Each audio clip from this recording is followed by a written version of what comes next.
All right, 12 o'clock on your Thursday afternoon now. Welcome in as the halftime show, or as Bill would say, welcome into the beginning of the weekend, which for him, he's not going to be here tomorrow. It actually is the beginning of this weekend. He'll be along with me here in just a couple minutes. A lot of things to get to over the course of the show today. Yes, we will have to talk about men's basketball last night. We've been taking your phone calls all morning, and the frustration levels are high, and I completely get that. Last night was downright embarrassing. I mean, you didn't look like you belonged on the court with Arkansas. And look, we talked about yesterday, that's a very talented team. They got guys who are going to play at the next level, and, you know, losing to them is not a bad thing. Losing them in the way that you did, though, is really bad. And what that means for the rest of this season and the future of this program, a lot of questions to be answered, which, again, we'll get into over the course of the show. Happy weekend to you, Bill. You're not here tomorrow, so your weekend really does start right now. Very true. Very true. Out tomorrow, little, big, little, I don't know. Define it however you want to. Doctor's appointment. So it's not a vacation.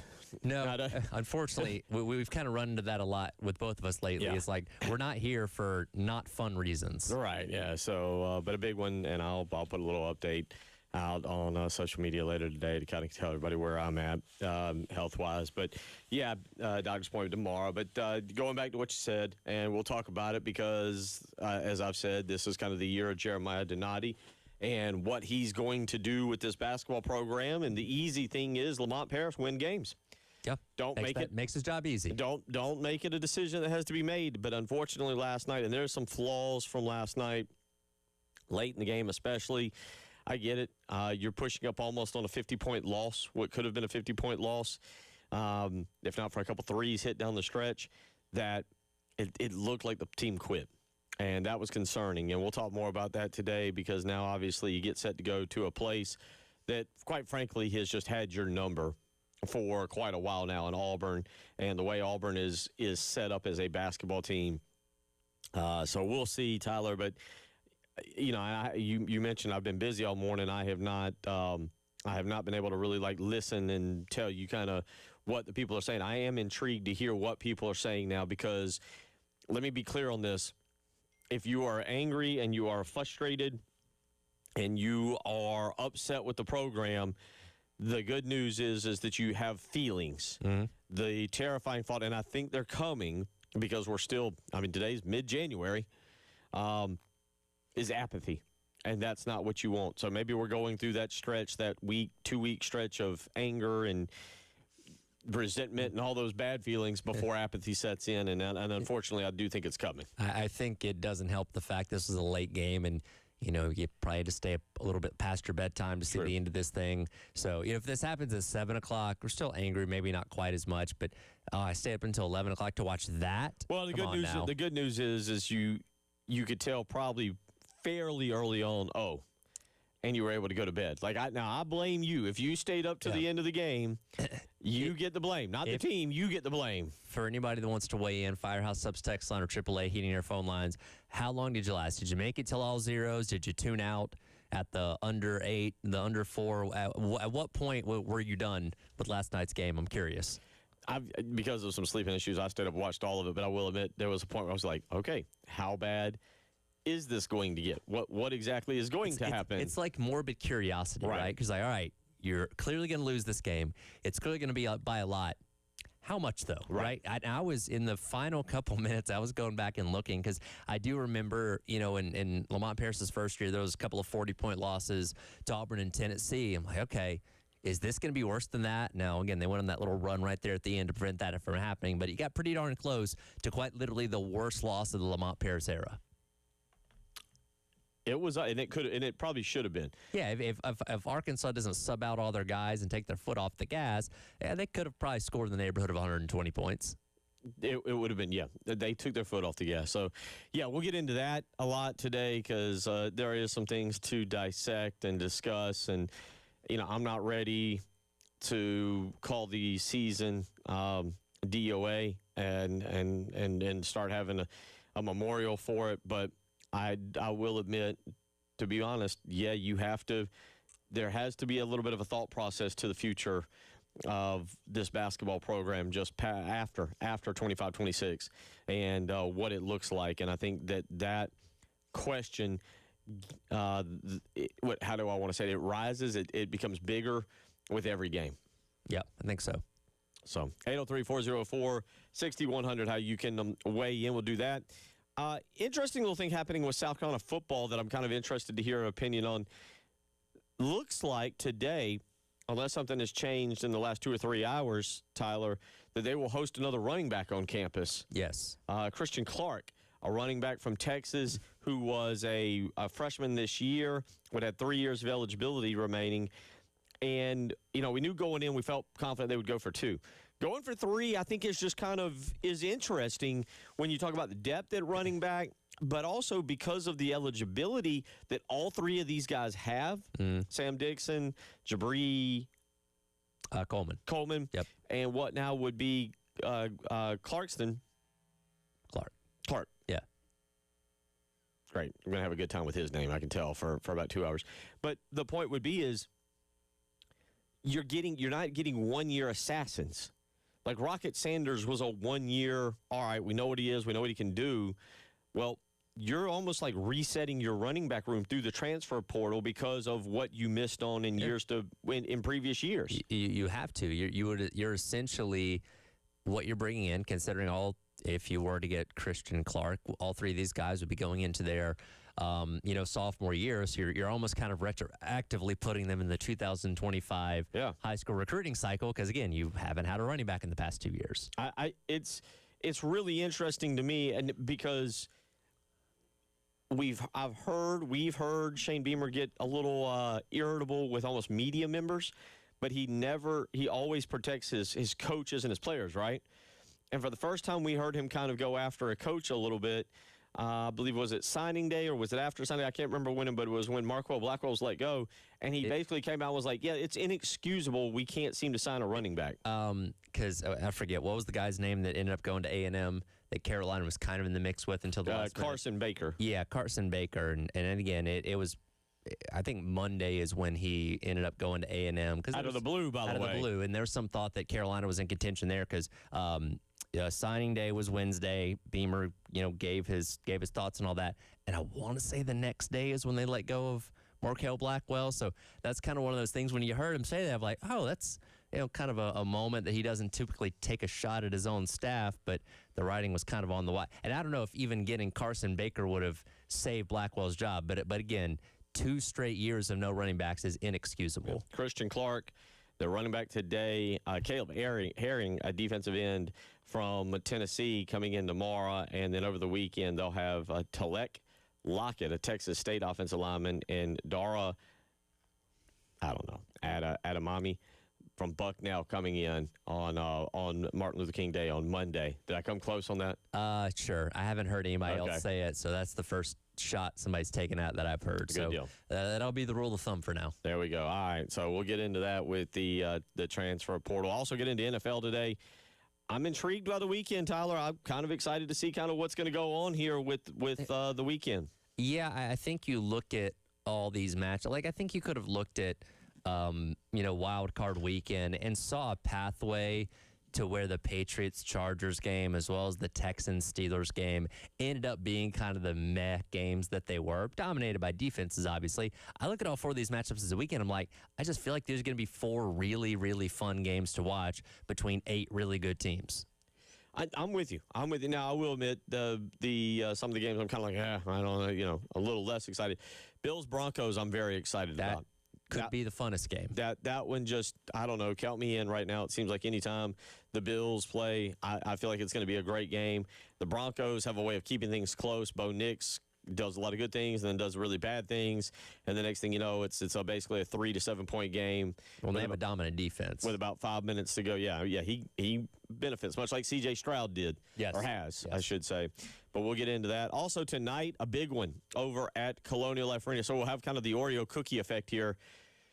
The good, women's basketball, the bad, which was, all right, I guess I've never done the Oreo cookie thing and trying to explain it. I guess it's the bad first, which is the cookie portion, the good, which is the cream, and the bad, which is the Is that how it works? I've never done that. I've never really thought to do the Oreo cookie thing. So it's also compared to the compliment sandwich. Okay. You're familiar with that, where you give a positive, a negative, and another positive. So you have two positives around the negative. But see, I thought, okay, I'm right. I thought that's what it was. Well, because the cream of the cookie is supposed to be the best part.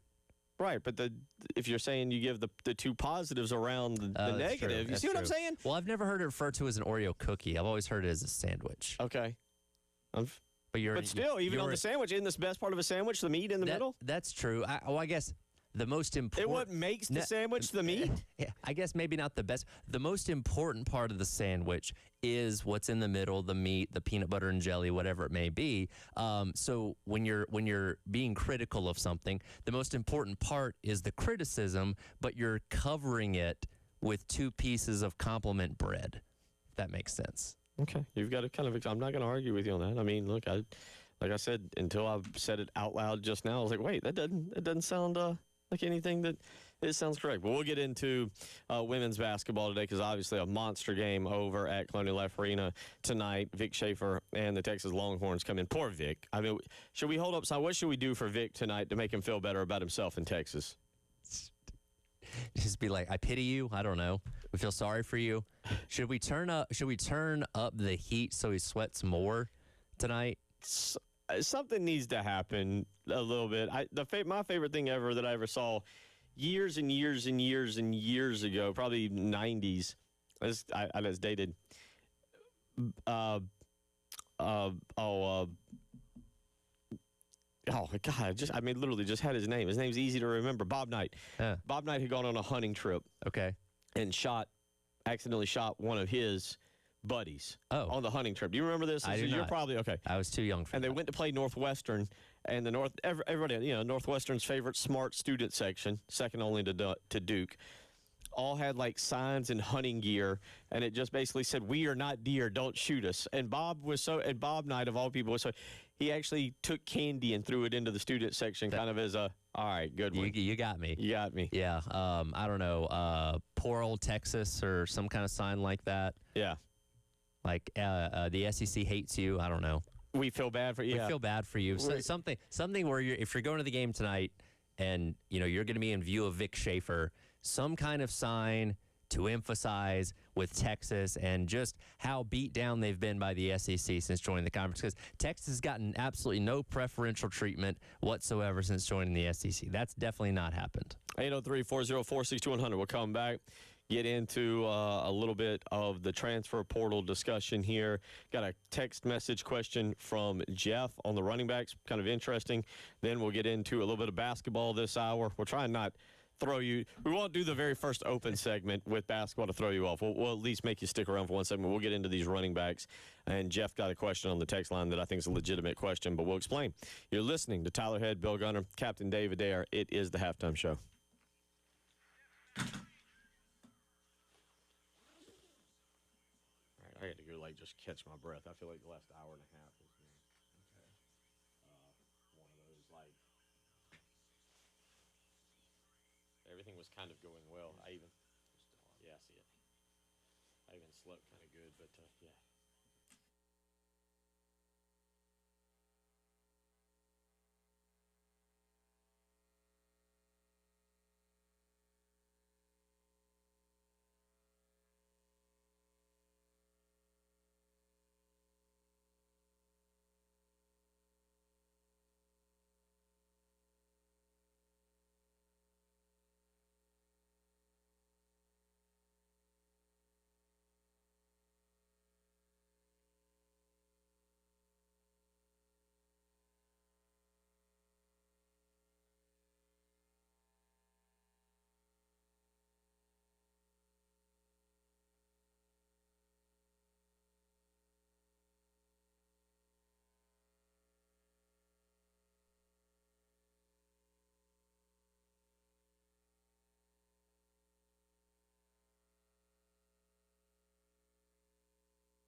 Well, let's start with kind of I don't say interesting news.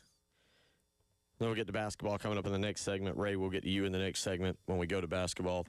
But I'm intrigued by this. The transfer portal. Now, let's remember something. There are more scholarships. Yes. To give out these days, 105 now. Yes, and they still have 18 available based on the latest updates with Josiah Thompson coming back the other day and everything. So you still got a lot of space you can add, guys. So you can kind of, work with massage your roster and kind of go from there. Tyler, let me ask you this. This is my opinion. In this day and age, and I feel like Georgia did this with defensive linemen, you take as many as you can get. You let the situation sort itself out, and you are already under the understanding before those guys even get to campus, you're not keeping all of them for 4 years. You're bringing in as much as you can, and then you're turning them loose on the practice field, and you basically say the weakest link will transfer out. Well, and that's what, going back to Alabama's dominance as a dynasty and what Georgia was able to do for a couple years there, winning their national championships, is you just look at how deep those rosters were when they'd lose, 8, 9, 10 guys in the NFL. They'd have an X guy up that had been on campus for 2 to 3 years and been practicing and getting sharpened by going against those other really good guys that were able to step in those roles and not really miss a beat. Well, now the talent is being spread out so thin. I think in a situation when you're a team like Georgia or other programs where you can actually spend the money to do that, you just load up on as much as you can. Say, all right, well, a couple of these guys are going to separate themselves. That's who's going to play. And like you said, you just assume those other guys are going to transfer out at the end of the season anyway. So, as Jeff texted in and says, well, why do you think these two running backs would stay for the program for 2 or 3 years since we are in this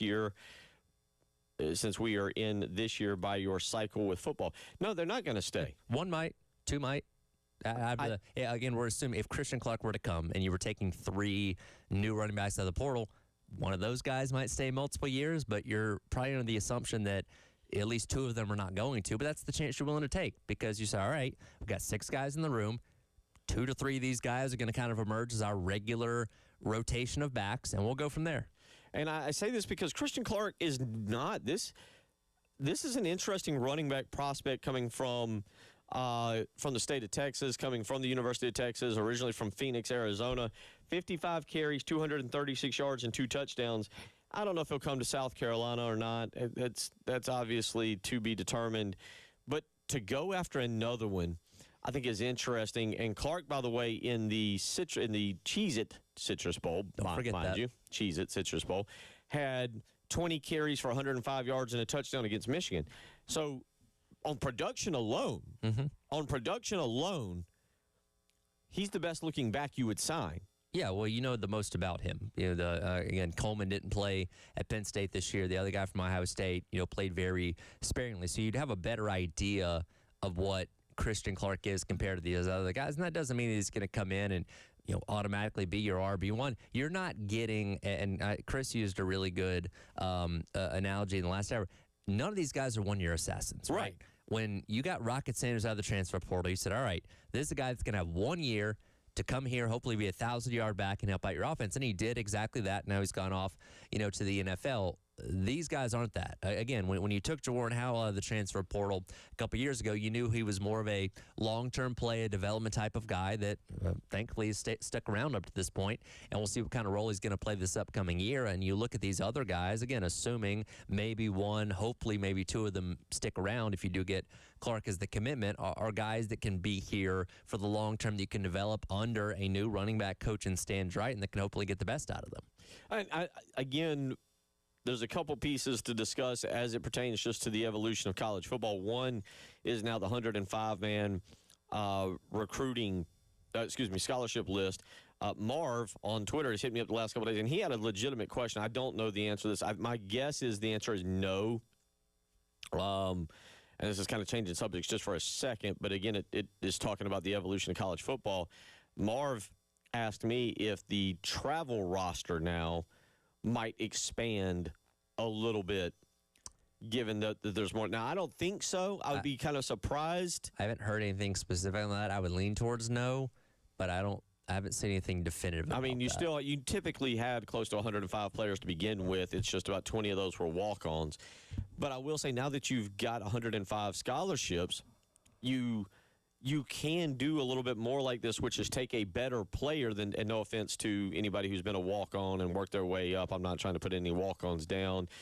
Perry Orth comes on our program and was phenomenal. Baker Mayfield worked his way up, although that's a little bit of a different story. Because he had a scholarship at Texas Tech and had to walk on at Oklahoma. But typically walk-ons are guys that are not expected to be significant contributors. Again, there's exceptions to the rule, and there's been plenty of great stories. Stetson Bennett was a walk-on that ended up winning a national championship, 2 of them.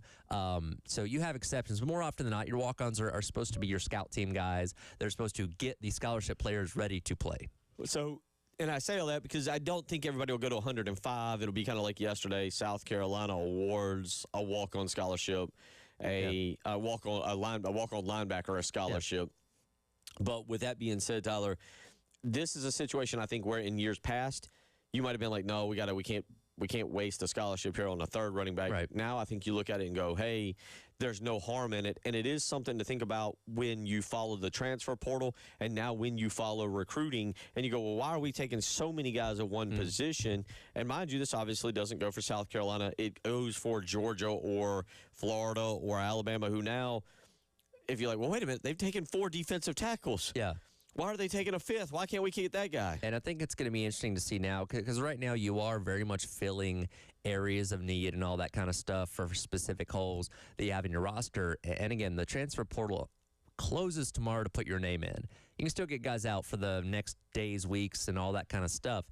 I'm curious to see, like, let's just say by next week you feel like South Carolina has addressed all their needs and they have 12 more scholarships still lying around, and then maybe you see a flood of them filling it with guys from the FCS level or D2 and stuff like that. Guys that would come in knowing they're not going to, like, play, but they get an opportunity to be on an SEC roster and, you know, essentially kind of act as those walk-on type of guys. I think every program will be different. That's a great point.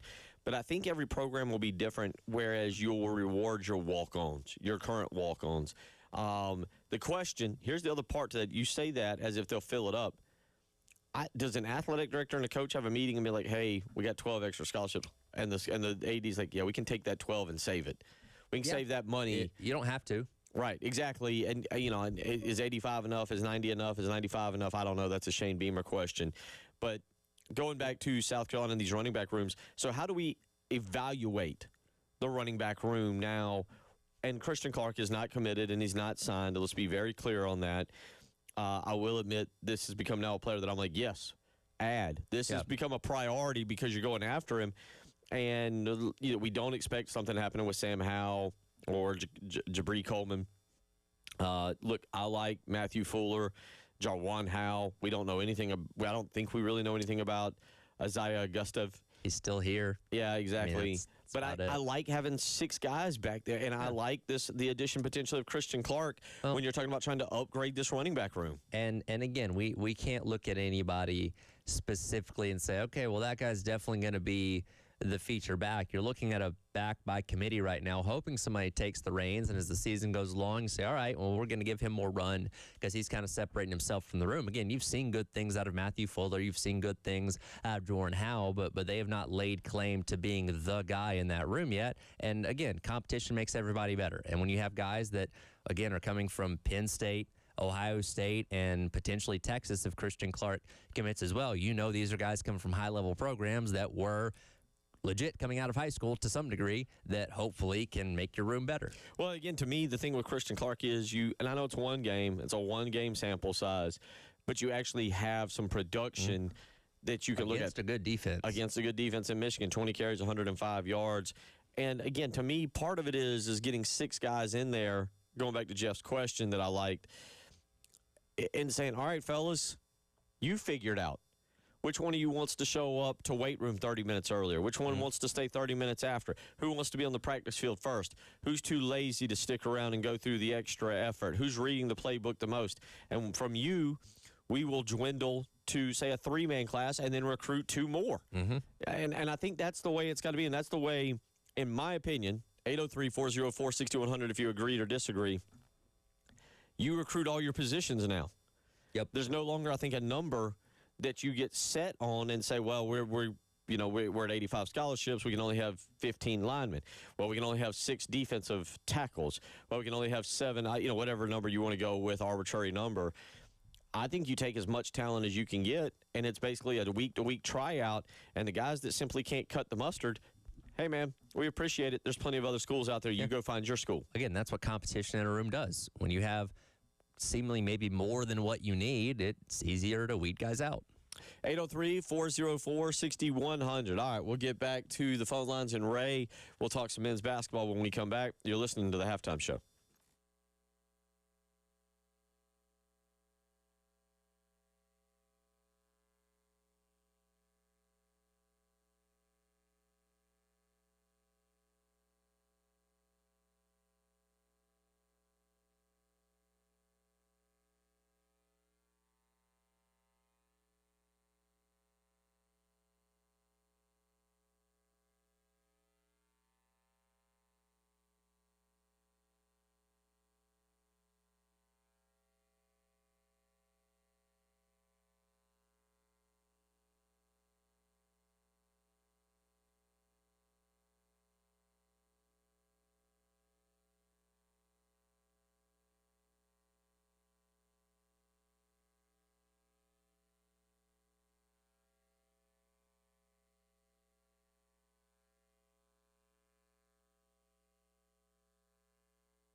12:34 on a Thursday. A bit of a sad Thursday. Is it the first Thursday in a very long time where there's no football? No Amazon Prime? Ooh, No college football playoff tonight? it's a good question. I think you're right because, I mean, going all the way back to week 1 of college football, you had games on that Thursday. Yeah. And the next week, the NFL started. Yeah, this would have been since mid-August, the last time we haven't had a football game to look forward to on a Thursday. Even some of the crappier Thursday night football games in the NFL. But yeah, that's a good point. No football, man. That's a bummer. Yeah, just didn't mean to bring you down. No, I didn't even think about that. At least we have a fun women's basketball game, which we'll get to kind of fill that void a little bit. But yeah, that's the unfortunate part. Again, we've kind of been counting it down. You got 8 meaningful football games left between the NFL playoffs and the national championship coming up on Monday, and then I haven't even looked at the day countdown yet, but it's somewhere in the 200s before meaningful football gets played again, with college football starting in some. And we got to wait a week later this year because of the calendar. True. So you got to wait even longer for football this year. Yeah. So we'll try and get you through. But there was basketball last night. It did not go well. And let's go out to the phone lines. Ray wants to weigh in on men's basketball. Ray, how you doing? What's on your mind? Hey, Bill. Hey, Tyler, for the second time. Well, I'll tell you, Bill, I know I respect your knowledge for basketball. I played it like, you played it like some for Coach Harris. And so, you know good basketball, you know fundamentals, you definitely know skills for sure. But I'll tell you, that game last night earlier, Bill, I said it was kind of like the Globetrotters playing the Washington Generals, or really kind of like a 1A school trying to play a high-powered 4A school in high school basketball. It was a mismatch almost at every position. But what really amazed me, I'm watching the game later on, and I'm pretty good numbers guy. And one time I saw the score was 108-65. And in basketball, that's almost like a UConn game or a Don Staley game. You don't expect ever to be down 43 points. So but I think it's deeper than Coach Parrish. I think Coach Parrish is a quality person, great person, all that. But so I was just thinking, when are the last times we've been in the tournament? So since Dave Oldham, the 2003, 2004, it was 2004, 2017 to Coach Martin, and then 2024. So roughly 23 seasons, we've made 3 tournaments. I think somewhere Donati and the administration, and maybe they've already taken a deep dive trying to figure out what the problem is here. I don't know if it's lack of money, coaching, or paying for coaching assistants. I'm not sure what it is, Bill, but, man, they've got to figure it out over there because it's just getting more and more painful. I don't think Coach Parrish's style is going to work at this level. I think it works pretty good at the lower level. I mean, we absolutely have really no quality point guard. Down low, our front court is probably as bad as I've ever seen. And that's saying a lot. So we'll see what happens. I think apathy is going to set in, unfortunately. As much as I like Coach Parrish, at the end of the day, continue this way. You got to make a change. But I kind of want to jump to something else, Bill, about the spring football game. I think coaches want that to go away like a dinosaur. I don't think they like it. The last spring game I went to, I think it was about 3 years ago, and they're scrimmaging, and all of a sudden they break out and do calisthenics and skills and that kind of stuff. And I'm like, this just isn't fun to watch. So I think the spring games will go away like a dinosaur. But, hey, thanks for letting me talk, guys. Appreciate it, man. Let's, real quick, start with the spring game. Okay. I think Shane Beamer likes spring games.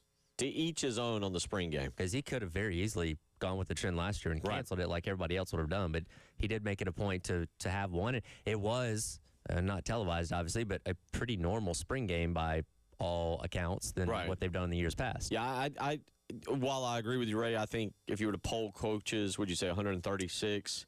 I'd say upwards of 70% are probably about done with spring games. Probably. I think 30% see it as, and I'd probably go with Dabo Swinney and Shane Beamer being on the same boat of like they enjoy it. They want the fan interaction. Yeah. They want the opportunity to put their players out there. They know what it means for a recruiting standpoint. I think there are probably about 30%. I could be wrong. That might be low.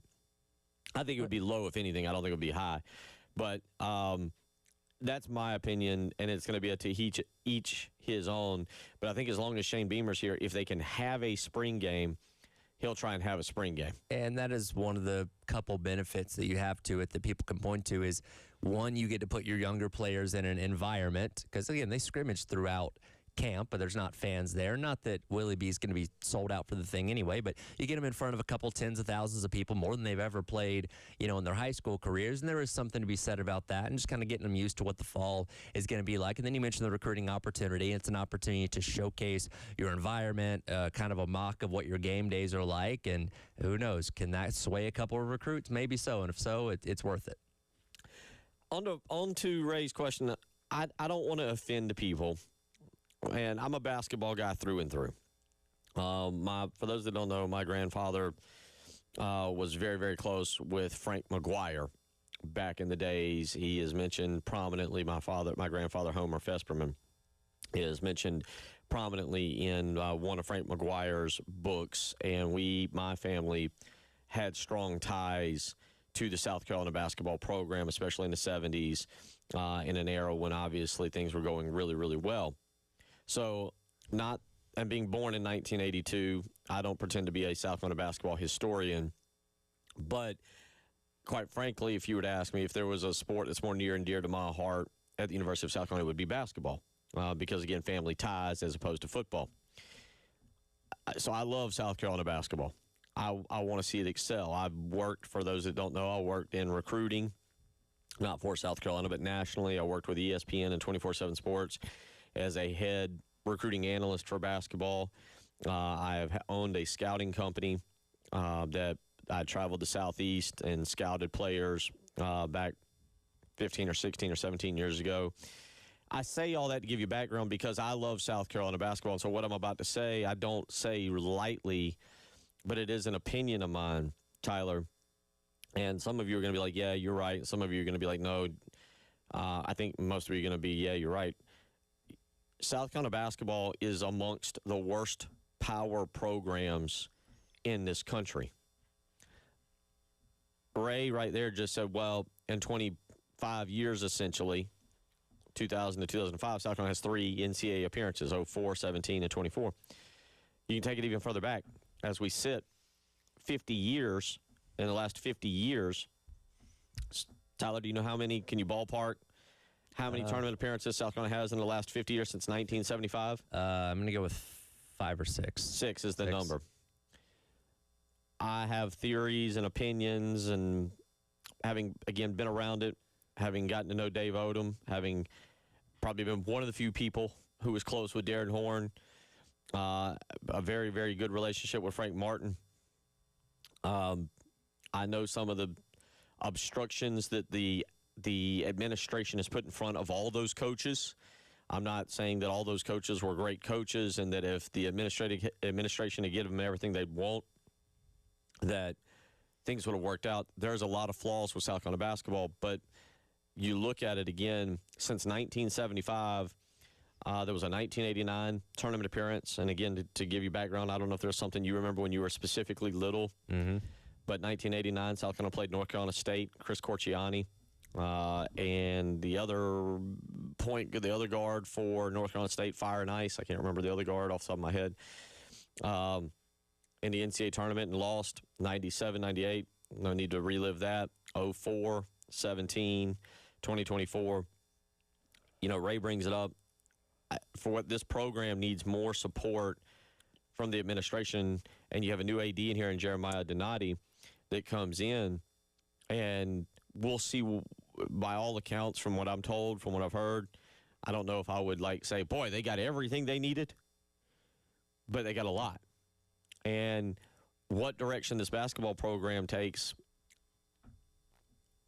after this season, I'm fascinated by, because it quite frankly, and it's way past due. It's way past due, but it's time to put up or shut up with this basketball program. I've been very point blank. I'll let you see. You're going to get. I'm getting something off my chest. I'll save it for the other side. I don't like the arena. I think that was a mistake. I loved Frank McGuire Arena. I I want to see this program succeed as much as anybody because I love basketball. I love going down there on Saturdays. I've taken Austin. We have a lot of fun.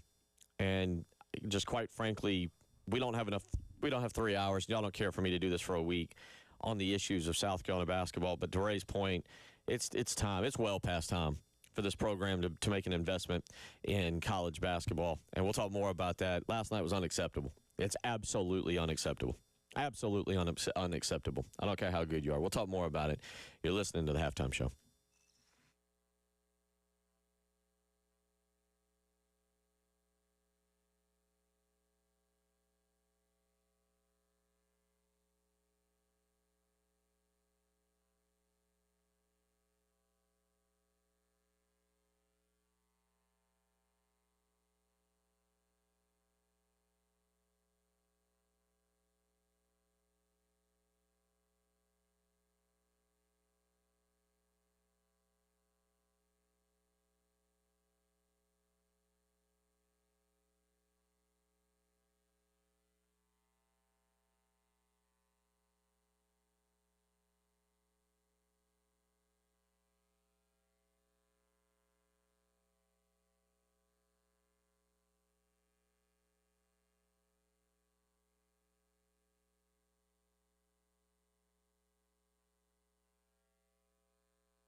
It is 1:49 on a Thursday afternoon. We'll talk some basketball. I might have opened up a can of worms on that.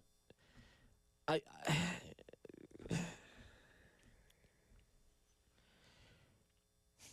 don't want to. It's early in the season, and I don't. And as I said, things happen.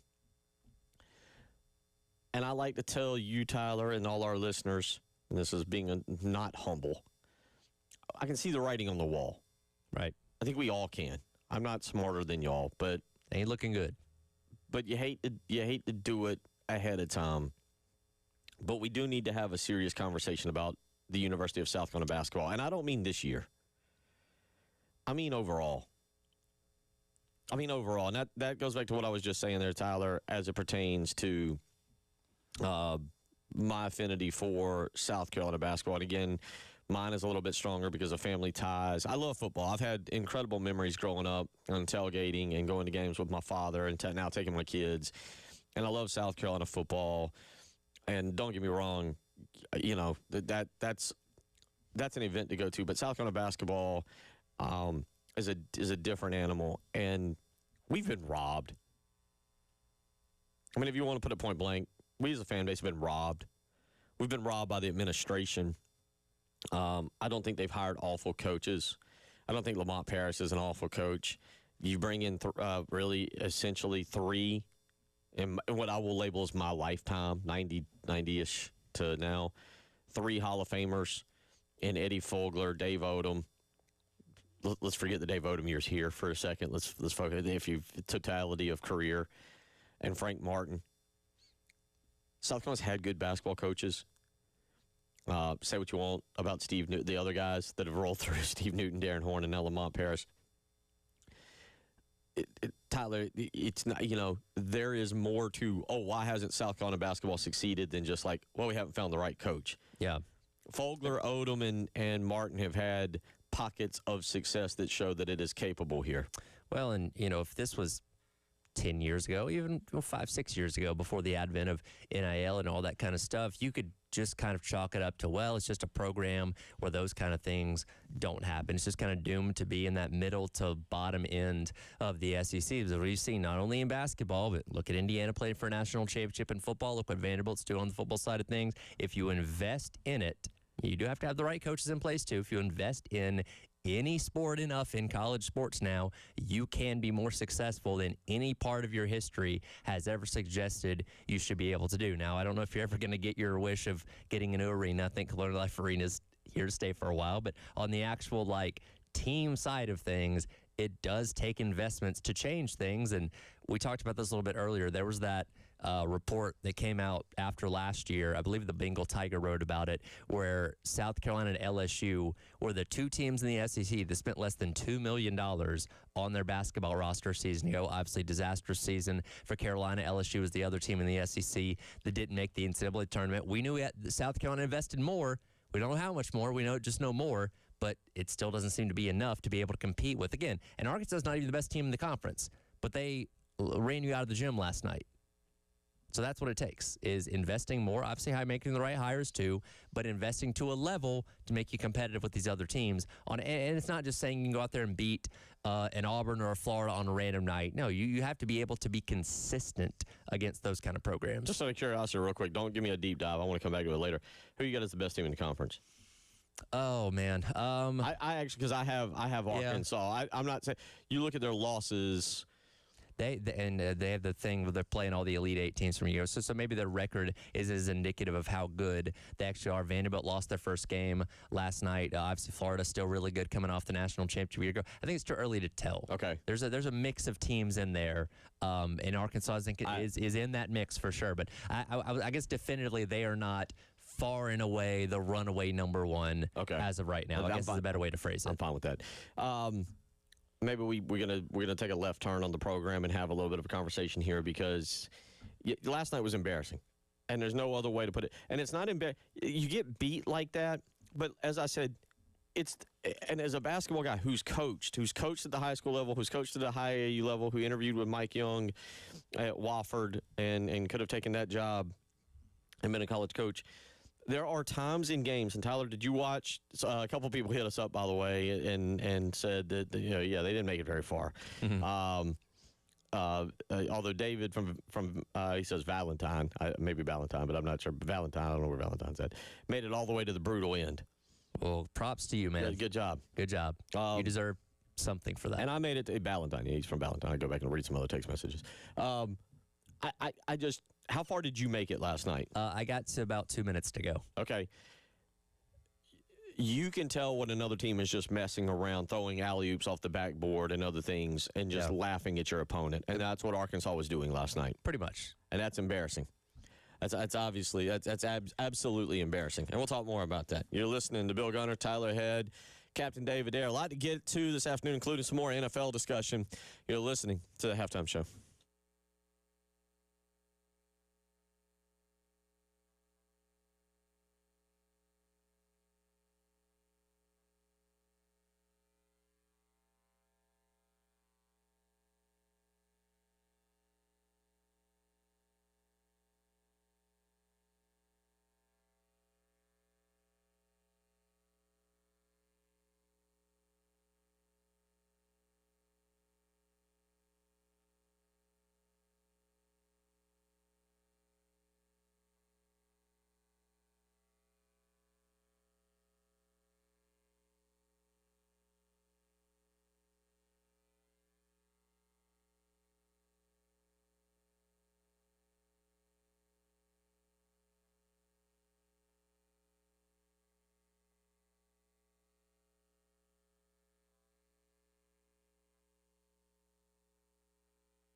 1 o'clock on a Thursday. We had a list of things we were going to discuss. We'll get to a lot of it. College football playoff. I'm out tomorrow, and then we are all off on Monday, so we'll come back on Tuesday, Martin Luther King Day on Monday. We will be out. I actually have another doctor's appointment. It's that time of year. I'm trying to, for those wondering, trying to get a lot of stuff lined up here at the beginning of the year. Personally, for me, with Prisma Greenville, with MUSC in Charleston, MUSC in Lancaster, and hopefully I can get this cured and healed at a relatively quick pace. For those of you out there who have ever had or dealt with a family member who had kidney disease, you know that it can take time. It can take years, and that is not what I want to do. Some of the things that I'm living with right now are no fun, not enjoyable at all. It's changed my way of living. If I'm being dead honest with you, I'm being perfectly honest. I hate it, and I'm ready to go back to being who I was and what I was and the fun lifestyle I had and doing all the dumb crap that I did. Anyway, so if I'm out, if you notice I'm out a good bit over the next 30 days, it's not vacation days. I can promise you that. It is not vacation. I'm not out living the life, enjoying the world. I'm visiting with some doctor, probably losing more and more blood. It feels like every time I go to the doctor's office, it's like a bunch of vampires out there. I'm losing blood left and right because they need my blood. Apparently, I'm a very special human being. But so if you wonder, special, Bill. Thank you. Excellent drop in, Marty. But anyway, so if I'm out, because I know I'm out like Friday, I'm out the following Monday. I think I'm out the following Tuesday. I mean, it's a lot. And again, I do want to take a second to thank everybody for their well wishes, for their support, for the prayers, for all the nice things that are said. If you see me out on the street, there's a bunch of you I've run into who I don't know. And it means a lot when people just say, hey, I'm thinking of you, listen to you and Tyler and Dave. And it means a lot. And I thank you for that. I thank you for everything. But unfortunately, there will be a lot of days really over the next 30, 45 days as I try and get myself hopefully to where at the end of the year I am out for a while to get this healed. But there'll be a lot of days I leave Tyler kind of on his own. So don't harass him. He's doing the best he can. I don't poke fun at your days off anymore. Yeah. So. Yeah, there was a time. Listen, there was a 2.5-year period from October of 2021 to roughly about the beginning of 2023, I believe, where I didn't miss a day. Yeah. I set some kind of record around here for days, couldn't miss a day. And so when we brought on Preston, when Preston and I started working together, I was like, I can take some, we're good. We can take, so and I will admit, towards the end of 2024, well, not that during football season, I don't miss days, but there was a period where I was like, that's it. I'm catching up on that because our days don't roll over. Right. They aren't cell phone minutes. Yeah. Before the end of the year, or else they're gone. So, yeah. And again, we all have to be locked in for football. So there's about a 3-month window where taking days off is not an option. Right. So, but I will let y'all know that as I've got some stuff coming up over the next few weeks, and need to take care of myself first and foremost so I can be there for my kids growing up and be there to do this with y'all for a long, long time and enjoy life. But we got a lot going on. But I've taken a turn, and Tyler, I apologize. I'm about to just overrun a lot of stuff because I feel like today is a day to discuss college basketball. And I saw we had another phone call and somebody had to hang up. Please, if you want to weigh in, all opinions are welcome. I want to know. I just put this on Twitter. I have my opinions, and Tyler, no offense, you're an outsider looking in, and you're a little bit younger, but you also are a Georgia fan, if we're being honest. If we're being perfectly honest about who we are. And it ain't like Georgia is some kind of world beater in basketball. They're not. And last year was their first tournament appearance in a decade.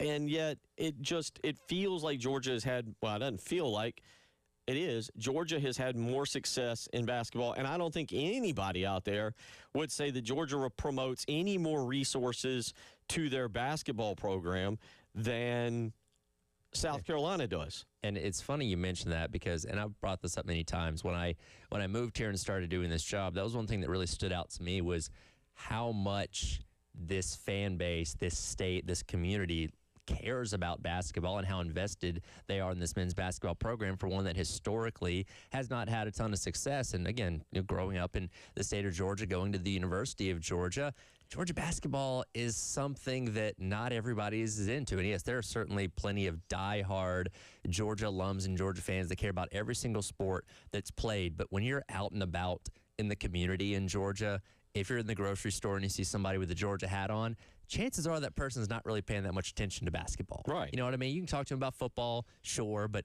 basketball, that kind of falls down the totem pole because, again, it's a program that's just not had a ton of success. So when I came here and got ingrained with South Carolina, again, you can make a lot of comparisons between the two programs in terms of success they've had over the years. The investment and care here in South Carolina men's basketball, and we'll exclude women because they're an anomaly and doing their own thing and very successful at it. Specifically, men's basketball is so much higher than I thought it was going to be. You think the investment here? Investment, like from the fan care standpoint. I'm not talking about money, resources, and all that kind of stuff. How much this fan base, the average Gamecock fan, cares so much more about basketball, men's basketball, again, talking specifically here, than like my experience growing up as a Georgia fan, and Georgia alum. You know what I mean? Like, and again, maybe that's kind of hard to think about, but being on the other side of the aisle, that's something that really stands out to me. And, again, so let's go back for just a second on this. And I see you, Miss Debbie. I'm going to get to you in just a second. I want to hear your opinion. I want to hear everybody's opinion on this because it's a big picture basketball thing. Is it as simple as saying it's the administration? Is it the fans? Is it the coaches? Is it the player? Is it all of it? And then where do we put more blame? And how do we fix this thing? Because quite frankly, it's gotten to the point. So we talk about Georgia. Mm-hmm. And you're right. I don't know if Georgia cares any more than South Carolina does. I don't think they do. Georgia right now, over the last, since 1983. Now, I said I'm going back to 75, so we'll just go back to 75. 50 years. Georgia has 12 NCAA tournament appearances. Right. South Carolina has 6. Mm-hmm. Now, 12 is not good either. Let's be very clear about that. Over 12 that and stretch 50. of time, it's still not great. It's more, but it's still not great. But somewhere along the line this century, Georgia has made 5 appearances and 6 appearances. Excuse me. I'm sorry. Georgia's got 13 appearances. I missed one. I missed 2011. Georgia's got 13 appearances. South Carolina has 6 total in the last 50 years. And again, that's not a great number. Let's be very clear about that. But what in the world has to happen for this program? And by the way, and I'll say this again because South Carolina has had Eddie Fogler is a Hall of Fame coach. Dave Odom's entirety of his career is a Hall of Fame coach. Frank Martin is a Hall of Fame coach. Okay, Frank Martin is a Hall of Fame coach, whether you like it or not. And South Carolina has had pockets of success. 96, 97, I believe. 2004 was a good team that got bounced by Memphis. Frank Martin had 2 really good teams. One got to the tournament, one didn't. And then what Lamont Paris did 2 years ago was phenomenal. Yeah.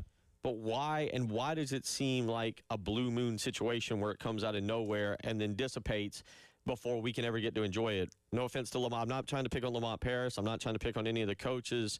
I'm a huge Kerry Rich fan. I've worked with Kerry Rich. Kerry and I tried to do some things together way back in the day. I still talk to Kerry. Kerry is being phenomenal to my son and trying to help him through his ACL injury. I can't say enough great things about Kerry Rich. And I think, what Kerry has tried to do for the community around here in basketball is absolutely second to none.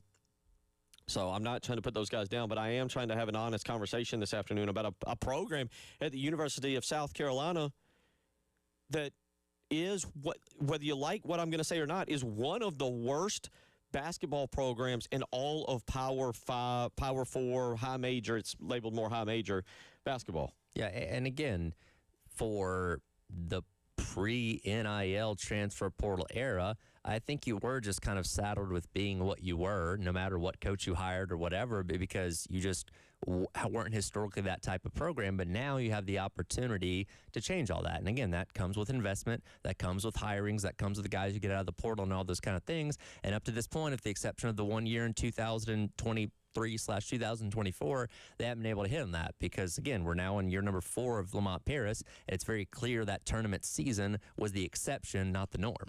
Far from it. Yeah, 803-401. I'm sorry. I'm trying to type in a tweet and said that.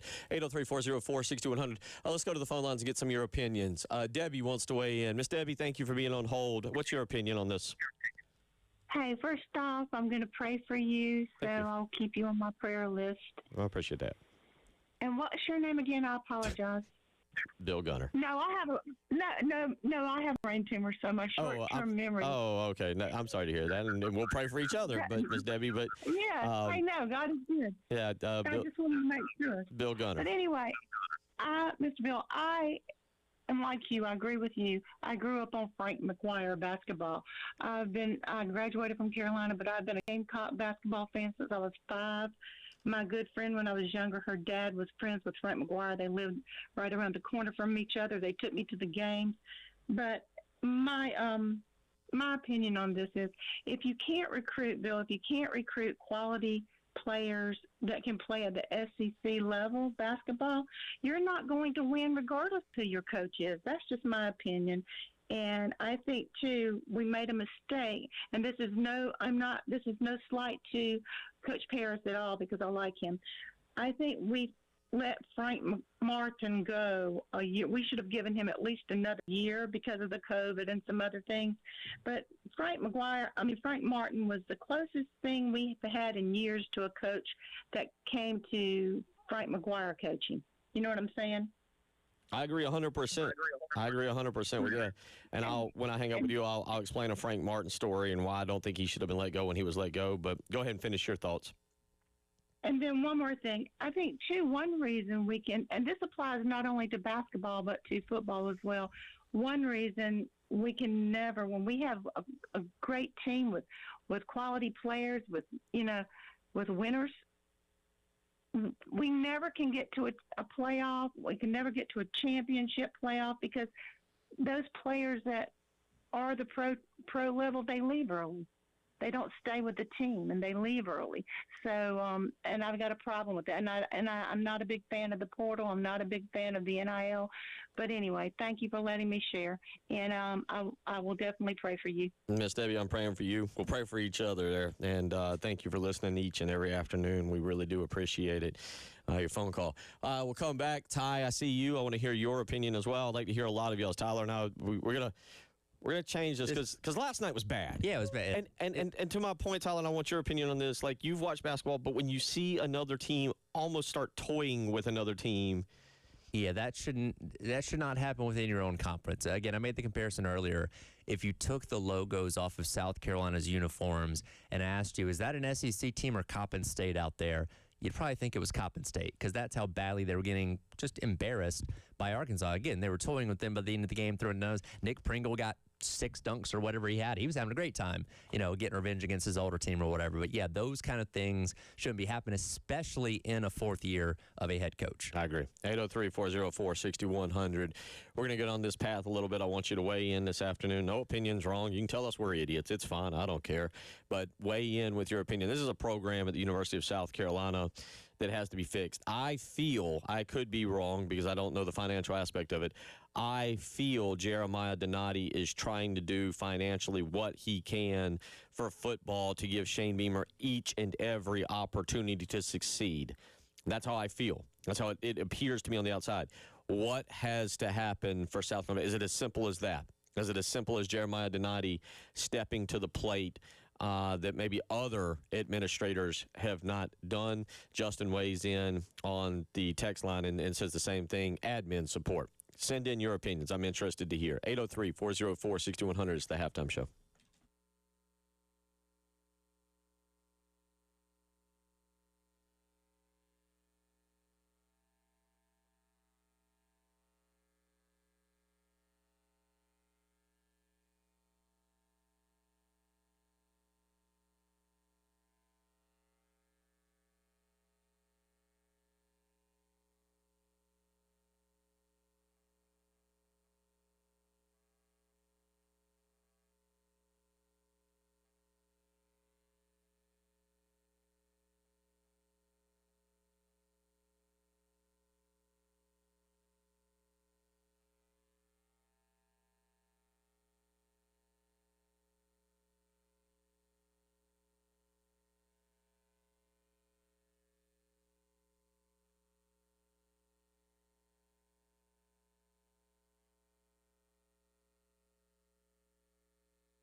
Ty right here of our friends over at Canty Foundation Specialists. Tell you about it all the time.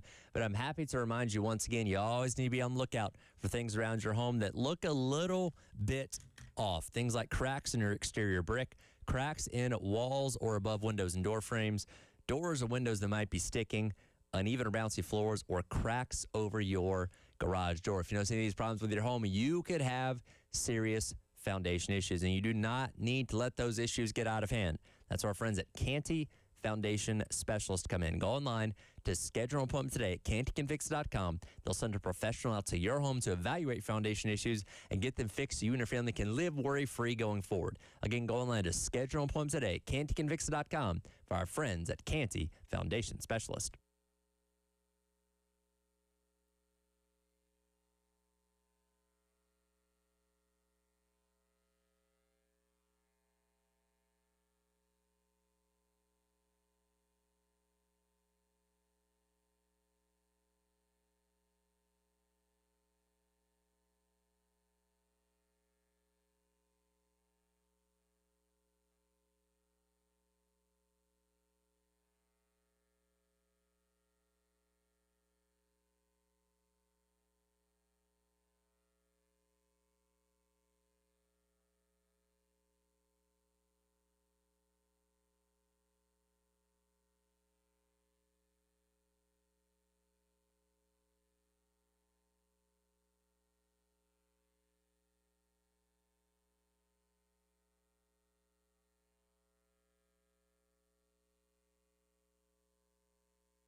It is 1:20 on a Thursday where I just informed Tyler and Captain David it might be a Bill Gunner show all about me and my opinion and my feelings. Because, you know, Tyler, as we started talking, I didn't come in with this intention, but as we started talking, it's got me kind of going on this basketball thing because last night was and look, Lamont Paris is not at fault for 50 years of basketball. No, he's just the current guy at the helm that's taking the brunt of the criticism, rightfully so, because again he's the coach and he's the one that put that team on the floor last night that got embarrassed by Arkansas. And I tell you, we'll try and get Trey Kelly. Just responded to me on Twitter, and we're gonna have him. We're not gonna. I might see if I can track him down this afternoon. Throw him on impromptu. Okay. But Trey's point, and I agree with this.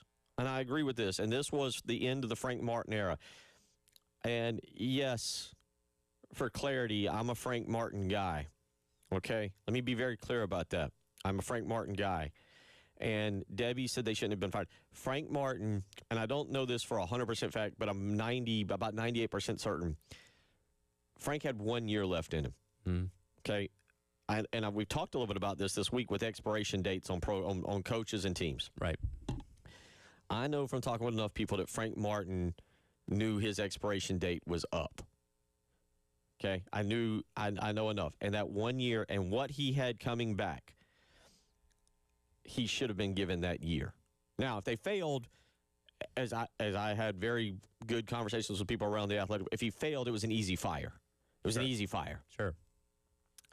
But he had a really good team with Cousinard. He was going to get G.G. Jackson. G.G. Jackson was going to come. I'm not going to go down that story, but he was going to get he had Cousinard. He had Devin, the kid who went to the NBA, went to Providence and then went to the NBA. I don't know why I'm blanking on his name right now. He had a good team, and that team was either going to be good enough to make the NCAA tournament, and then Frank was going to take another job and get the heck out of here. Pretty much any job he was going to take. Devin Carter, thank you. Or he was going to be understanding of what was happening. He had a team. And so while I knew that Frank and South Carolina's time had come basically to an end, I felt he deserved that 1 year to try and make the most of his team. And we know what happened. And that's neither here nor now, but I will say it is another moment in a long line of moments in which South Carolina has shot itself in the foot with basketball. Right. We'll continue talking about that. Let's go to the phone lines and get some opinions. Ty wants to weigh in on men's basketball. 803-404-6100. How you doing, Ty? Thank you for giving us a call with your opinion. How you guys doing? Let me say this, because I don't get to talk to Bill often. They buried him in the 3 spot. But how about them Hurricanes, Bill? Yeah, man. I'm not a fan. I hate you. The gold teeth, but I'm loving it. But I love it. You love to hate them. Yeah, I'm having a blast. Listen, I'm going to answer your question, but let me just say this last little bit. The last time we was this underdog at home, we played Nebraska, and we know what happened then. So hopefully we had that repeat, because nobody's giving us a chance, which is fine. Nobody gave us a chance all year, but we're going to be all right. So let me answer your question. If I can be honest, you already know the answer to this question when it comes to basketball. Y'all are Under Armour school. Y'all been an Under Armour school for a very long time. I know y'all going to Nike, but in basketball, that matters.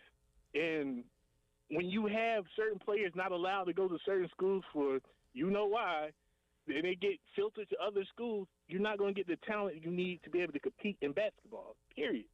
I don't know how the NIL and the transfer portal is going to actually affect that, because you can get older talent now that's looking to get a payday, but y'all never had the sleazy enough coach, to be able to get that kind of talent the wrong way to be successful in basketball. And I think you've been in basketball long enough. You know what I'm talking about.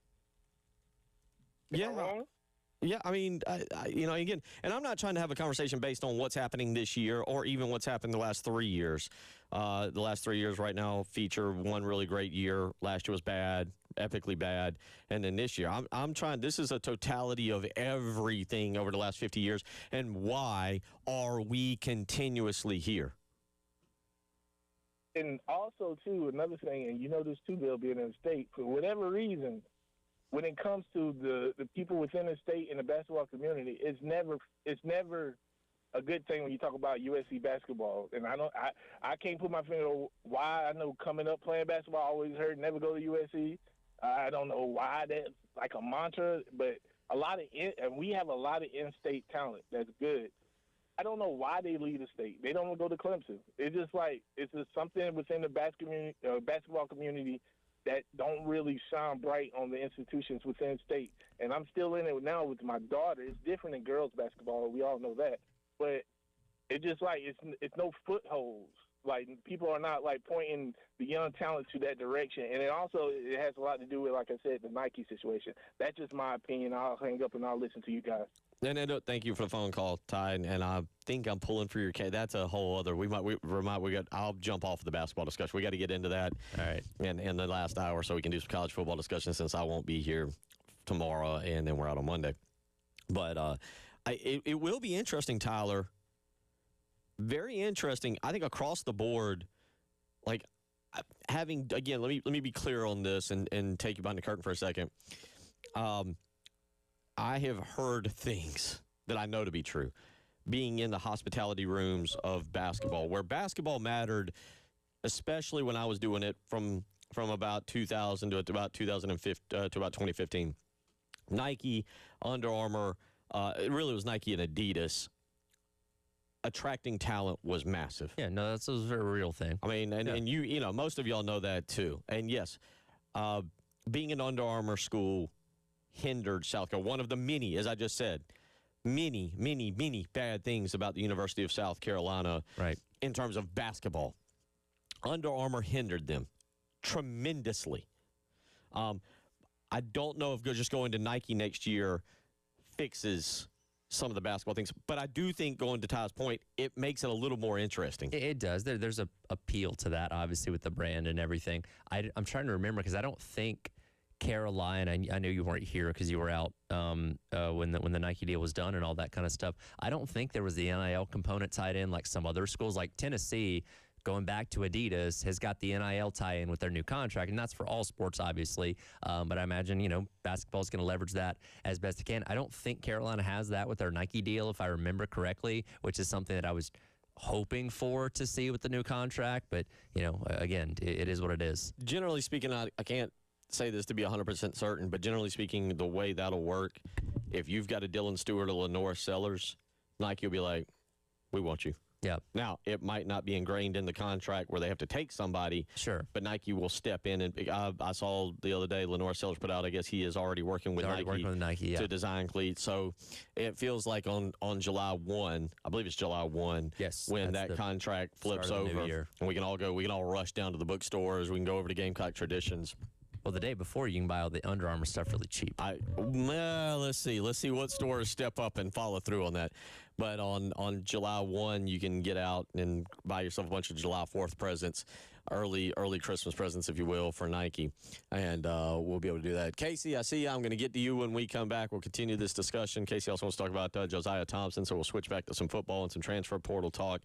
But I do want to hear your opinion. I'll read you this tweet from Trey Kelly, because I agree with some of that. You're listening to the Halftime Show.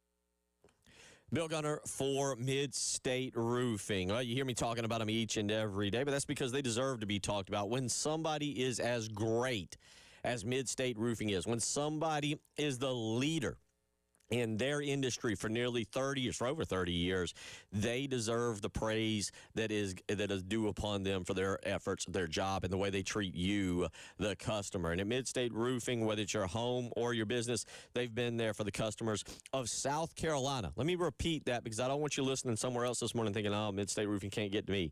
No, sir. No, ma'am. If you're in Charleston, if you're in Greenville, if you're in Spartanburg, if you're in Aiken, if you're in Florence or Myrtle Beach, Mid-State Roofing is there for you, and they do it 24 hours a day, 7 days a week.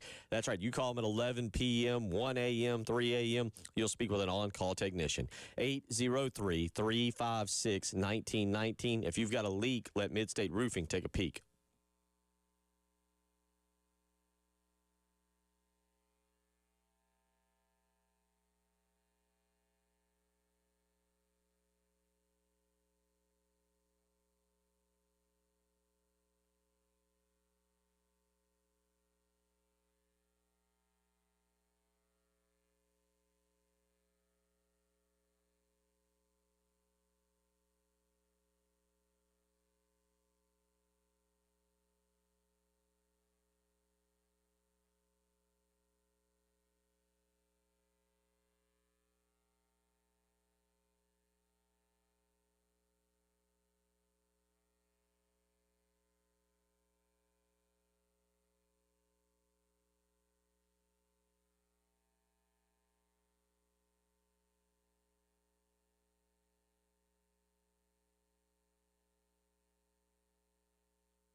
1:34 on a Thursday where I'm trying to generate a bit of a discussion as it pertains to South Carolina basketball, because the easiest thing in the world is to sit out there and complain. Sure. And quite frankly, the easiest thing in the world is to sit out there and complain to Lamont Paris, the coach. And I like Lamont. Well, I think we all like Lamont. And the basketball team, what's occurring under his watch is unacceptable. But this is a drop in the bucket to 50 years.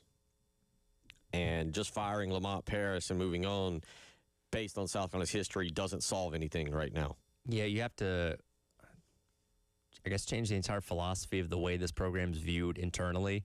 And again, that potentially starts with making a change of coach, but there's a lot of other layers to this of if you are trying to get yourself to be consistently successful in the SEC to where you're not getting laughed out of a gym like you were last night, a lot of things have to be different.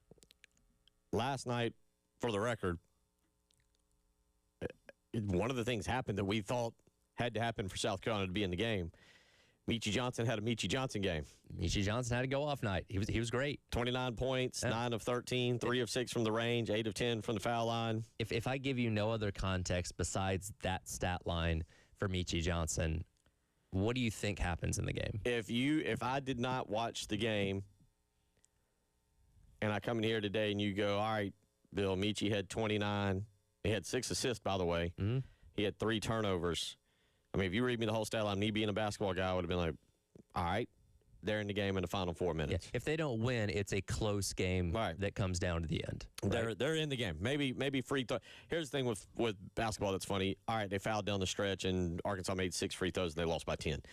But what I would tell you is there's 5 minutes to go, and South Carolina is within striking distance to get a victory. And we'd be in here talking today like, man, close. Here's a couple things you can change to where you can beat teams like that. Because, again, you played a very competitive game against Georgia. Yeah. You played really well defensively. There were a couple things you didn't do well, including not scoring down the stretch at the very end. That was the difference in that game and why you lost. But we didn't come away from that game saying, this program's doomed with how they played. But last night is one of those games you're like, I don't know how you respond from that. No, I mean, and this will be interesting to see, because one of the other issues I've got is I watched all the way to the final buzzer. It's the first time I've seen the South Carolina team almost throw their hands up in the final, and with about 10 minutes to go, be like, I don't want to be here. Yeah. You're going to dunk it. You're going to throw one off the backboard. And that's really what raises the question now, because, hey, I don't know if you're aware of this. There's a lot of conference games to go. There's 14. We're only in mid-January. And if you haven't paid attention, South Carolina's got the hardest strength of schedule remaining in the country. That team you play on Saturday beat Arkansas by 22 this past weekend. And there are other good. You mentioned it. You just watched the other day. Tennessee and Texas A&M played. You saw a double overtime thriller that apparently would never end. Alabama is really good. Vanderbilt we've already played, but they got beat by Texas, who you got to play. The conference is, and by the way, I don't think the conference is as difficult as last year, but the conference is difficult. This team last night, again, if you read me the Meechie stat line, but you'd have to read it with the caveat for me then to understand, hey, Meechie played well. Anybody else that got on the floor did not. Meechie was 3 of 6 from three-point range. The rest of the team was 3 of 24. Strong, Shamjance, and Knox were all 1 of 3. Miles Studi last night decided he was going to shoot pretty much any time and every time he touched it, and he was 1 of 9 from three-point range. Yeah, and look, we look at a guy like Mongolian Mike, who's shown you the ability to do a variety of things, and when he's basically non-existent last night, that goes a long way in your offense not being productive enough. And again, he's not the end-all be-all by any means, but he's somebody that's played a decent role in this team so far, and he did all of nothing last night. Against a more athletic team last night, 1 of 6 from the field, 2 of 2 from the foul line, 6 rebounds. He is 6'9", 2 blocks, and 2 turnovers and an assist. So it was what it was. You got next to nothing from pretty much anything.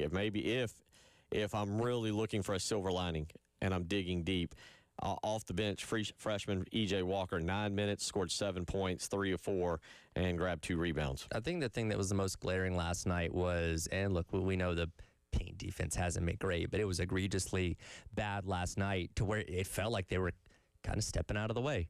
right? Like there were times when Arkansas was just knifing through whoever was standing down there in the paint, Esondigo, whoever it may be, Walker, and just getting to the rim at will, throwing dunks, throwing lobs, whatever they wanted, they were getting. And again, that 66 points in the paint, you're not beating any team when you're allowing that.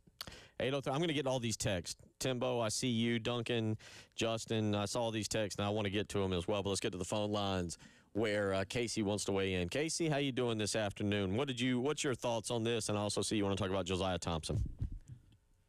I'm not too bad, Bill. My family's praying for you. I promise you that. I hope all goes well. Thank you so much. I do appreciate that. Yes, sir. I had stated earlier this morning, a little conspiracy that I had that, if our basketball team has a new head coach and after this next year or the year after, part of me believes that that's kind of what our AD wanted to happen anyway, but that's just what I'm thinking. But I had a question about the allocation of money. Now, a lot of people might not know it, but South Carolina has a lot of sports teams that do compete for championships in their own right, in their own sport, and are very competitive in a lot of ways versus the basketball team. And because of that, when it comes to money in a school, is it more like, when you are a head coach fighting for your job, what have you done for me lately type deal? So if you was in your conference finals for the championship or did win it, do you get an automatic certain amount of money out of the budget because your sport did, do what it was supposed to? Because if that's the case, then basketball is probably on the low end of that every single year and has been for a long time. And I say that to the caller's last point, that might have been an excuse, 10 to 15 years ago of why we wasn't successful. But that is not today's time. With the amount of money and the amount of support that South Carolina gives the whole entire program, there should be results going to at least a chance to the conference championship every 2 to 3 years, because you just say over and over again, there's just so much love. I watched the whole game last night. I love it. And a lot of us are like that. So there should be results. And there's something going on that I don't understand. And on Josiah Thompson, you don't see often in today's time somebody go into the portal, do visits to, as a fan's mind, really elite programs, and then decide to come back. And I'm just very curious on what he saw. What made him come back, or was it they didn't want him and they saw something they didn't like? And if that's the case, what in the world could that be? I just want to hear y'all on that. Appreciate the phone call. Let's do football first because I want to stay on basketball for another segment and go back to some of the things he said. With Josiah Thompson, what I have heard in talking with people is really about threefold here in what happened. And Tyler, if you want to weigh in, I don't want you to overstep your bounds with talking to the Gamecock Central guys on what can and can't be repeated, so I'll let you pick and choose what you want to say and how you've heard this. Number one, and I think this is important, and this is unfortunate, and this is how college football works nowadays. I'm not 100% sure Josiah Thompson wanted to leave. Okay. Now, Josiah Thompson knows that true answer. I'm not even sure people around him know. But I have gotten a gist from what it appears he has kind of shed to other people that have then filtered around. I'm not 100% sure he wanted to leave. Okay. He might have been convinced to leave by, we'll just say, an entity that didn't have his best interests at heart, that didn't include his family. Okay? That's number one. Mm-hmm. Number two, I think Josiah Thompson, again, I'll use the word entity, might have said, hey, we're going to get this amount of money, X dollars. You're going to be a rather rich 20-year-old, 21-year-old, whatever he is. And he got out there, and some schools went, we'll pay you. But Not that much. have you seen your film?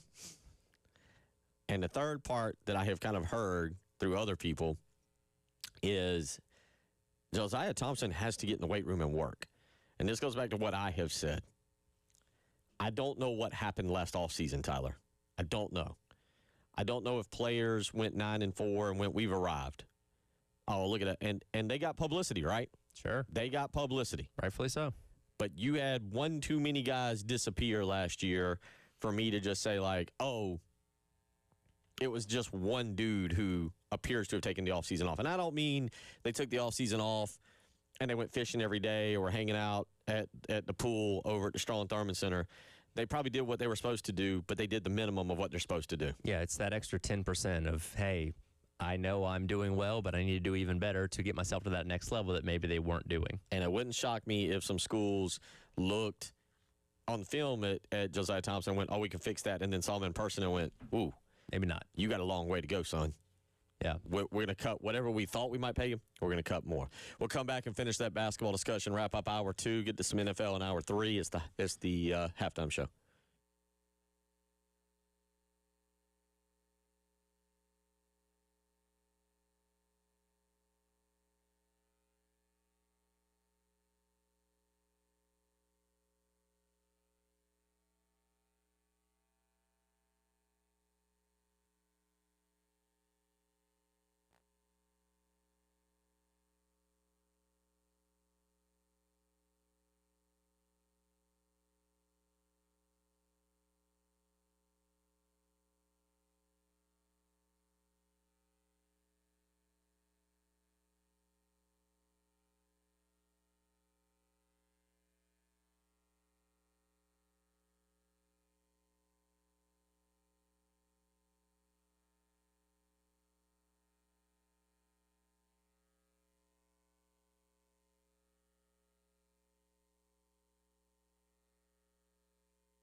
1:49 as I look at my clock to my right on your Thursday, and I'll be out tomorrow. Tyler will hold the fort. Then we'll have Chris Deering tomorrow. A lot going on in the high school ranks. Whew.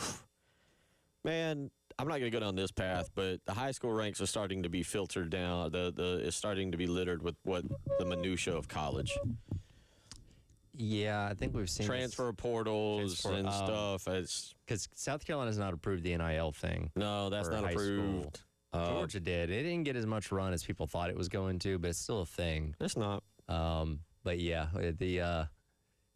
what's changing college sports so much is slowly trickling its way down to the high school ranks. Barring something crazy, my son will play high school basketball at Gilbert, and I'm going to annoy the crap out of y'all and like try and get him NIL deals. I love my son, but again, my basketball background, I'm fully aware of where he is at in the hierarchy of like basketball talent and what his future is. Yeah. Again, I love him very, very much, and I'm very, very proud of him, and he's coming back from his ACL injury. But I can only imagine me scouring Lexington and Gilbert like, hey, you got an NIL deal with Austin Gunner. Is that what, like, hey, what do you want here? Like, is he going to go play in college? No. Is he better than you? We're two different entities. I was a much, much, much better athlete. He is a much, much, much better fundamentally sound basketball player. Okay. Man, don't get me started. I want to finish this basketball conversation because that's a whole other conversation for a whole other day on how kids are raised and what they're doing. Like, contrary to popular belief, and I'll brag on myself for a second, despite being 5'7", as my driver's license says, I was a really good athlete. Like, run, jump, throw, catch, all the things that go into playing multiple sports, right? Swing a golf club, swing a baseball bat, like all the things that go into being like a pure just like athlete. I love my son. I tried to watch him put a golf ball in the ground the other day, and I wanted to hit him with a golf club. Like, Okay. how bleeping hard is this, son? Your tee ball ground. Please. Oh, you mean like physically putting it on the ground? Put a golf ball in the ground. And I'm like, Okay. how do you function to walk properly? What was he doing wrong? It looked like someone who was terrified of the ground Okay. and couldn't grab, like just the general concept of holding the ball with the tee in the hand, just trying to put the tee in and balance the ball on the tee. Right. Okay. I see. And I love my kid, and he is a good little. He was a great soccer player. I know he's only 13, but he's a great little soccer player. He's a good little basketball player. He can catch a football, but I swear I don't grasp. I can't get it for the life of me. That's funny. Anyway, 803-404-6100. Back to we'll wrap up the basketball conversation. This isn't about 1 year. This isn't about one night. This is about 50 years of basketball. And I guess I look at it, Tyler, I have a platform. This has to be fixed. This has to be changed. You can't have 50 years where 6 of them are fun. And if you want, I'll throw in the NIT runs under Dave Odom. Frank Martin had a great year that they didn't get in the NCAA tournament where they were 24-9 and they should have gotten in. Darren Horn had a really fun year that was 21-10 and they didn't get in.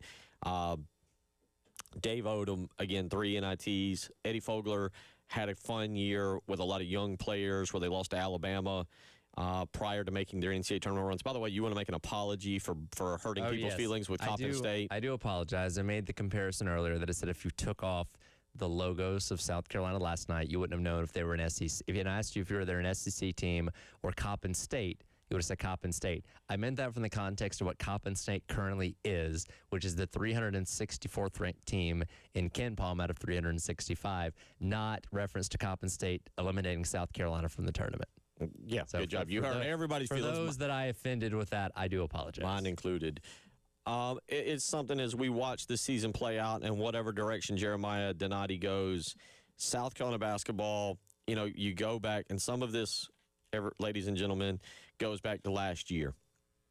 And the numbers that J.C. Sherbert spit out and others spit out about how bad last year was. Yes, historically bad. But And had to have been one of the worst in the entire country. Yeah, and here's the crazy thing again, and I don't have this for a fact. I just look at the very quick numbers without breaking completely down. I'm going to go under the assumption that last year it would have been probably Vanderbilt who had maybe the best athletic department overall. When you think about baseball and what they did, Yep. Basketball last year under Byington got to the NCAA tournament. Yep. And then football, basketball, 20 and 24, 25 got to the tournament. Baseball, again, was pretty good. If they're not number one, they're up there. Everybody else probably, I think, had up down here somewhere. South Carolina fans don't deserve 3 sports that were as garbage as they were last year, and you don't deserve it. You at least donate more money and enough money that this is unacceptable. And I'm starting with basketball because we're in basketball season. We'll work our way toward baseball and football. Well, speaking of football, we'll talk some of that and some NFL. Hour 3 on the way.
2 o'clock on a Thursday where, I'm not going to lie, I'm having a little bit of a personal venting session. Tyler Head and Captain Dave are having to sit it through it. Are you enjoying this so far? That was going great. Love it. Makes my job easier. I just sit back here and I just give you acknowledgments every couple minutes. I apologize to you. I apologize to any of you who are just like, well, what is it? Do we need like a blood pressure cuff to make sure you're not going too high? Is that a concern for I'm you? having a day, man. Right. I've had enough. Like, we're 15 days into the month, and I've had enough. We couldn't have a better time. But Monday is we're going to be on a vacation day. We're all off Monday. So if you're looking for us on Monday afternoon, we won't be here. We'll be back on Tuesday to break down, analyze, be overly dramatic. How overly dramatic, and we're going to do this later this hour. Okay. So save most of it. How overly dramatic on a scale of 1 to 10 will we be if Indiana wins the national championship? Overly dramatic? Best team ever, history of college football. Never seen anything like it. Well, I think we saw something like it just a handful of years ago. I think we're going to make a lot of comparisons of, they're very similar to LSU in 2019. What Cignetti did might be the greatest turnaround we've ever seen in the history of college sports. It's certainly going to be up for debate. I don't know if it's going to reach a hysterical level necessarily. You know what I mean? You haven't seen me in full action on. Okay, well, hey, if you want to go hysterical with it, that's fine. We'll play around with that, but we'll talk more about that coming up at about 2:30 this hour, and look ahead to the college football playoffs since I'll be out tomorrow. Tyler will get you through. Again, Chris Deering and Brian Edwards tomorrow as well. Let's wrap up some of this basketball talk real quick here because we got a lot of people weighing in. I put out on Twitter, and we're gonna I'll get Trey Kelly next week. All right. Because Trey's weighing in, and I love talking to Trey Kelly, and look, and that's another thing about this basketball program. It's not for a lack of talent.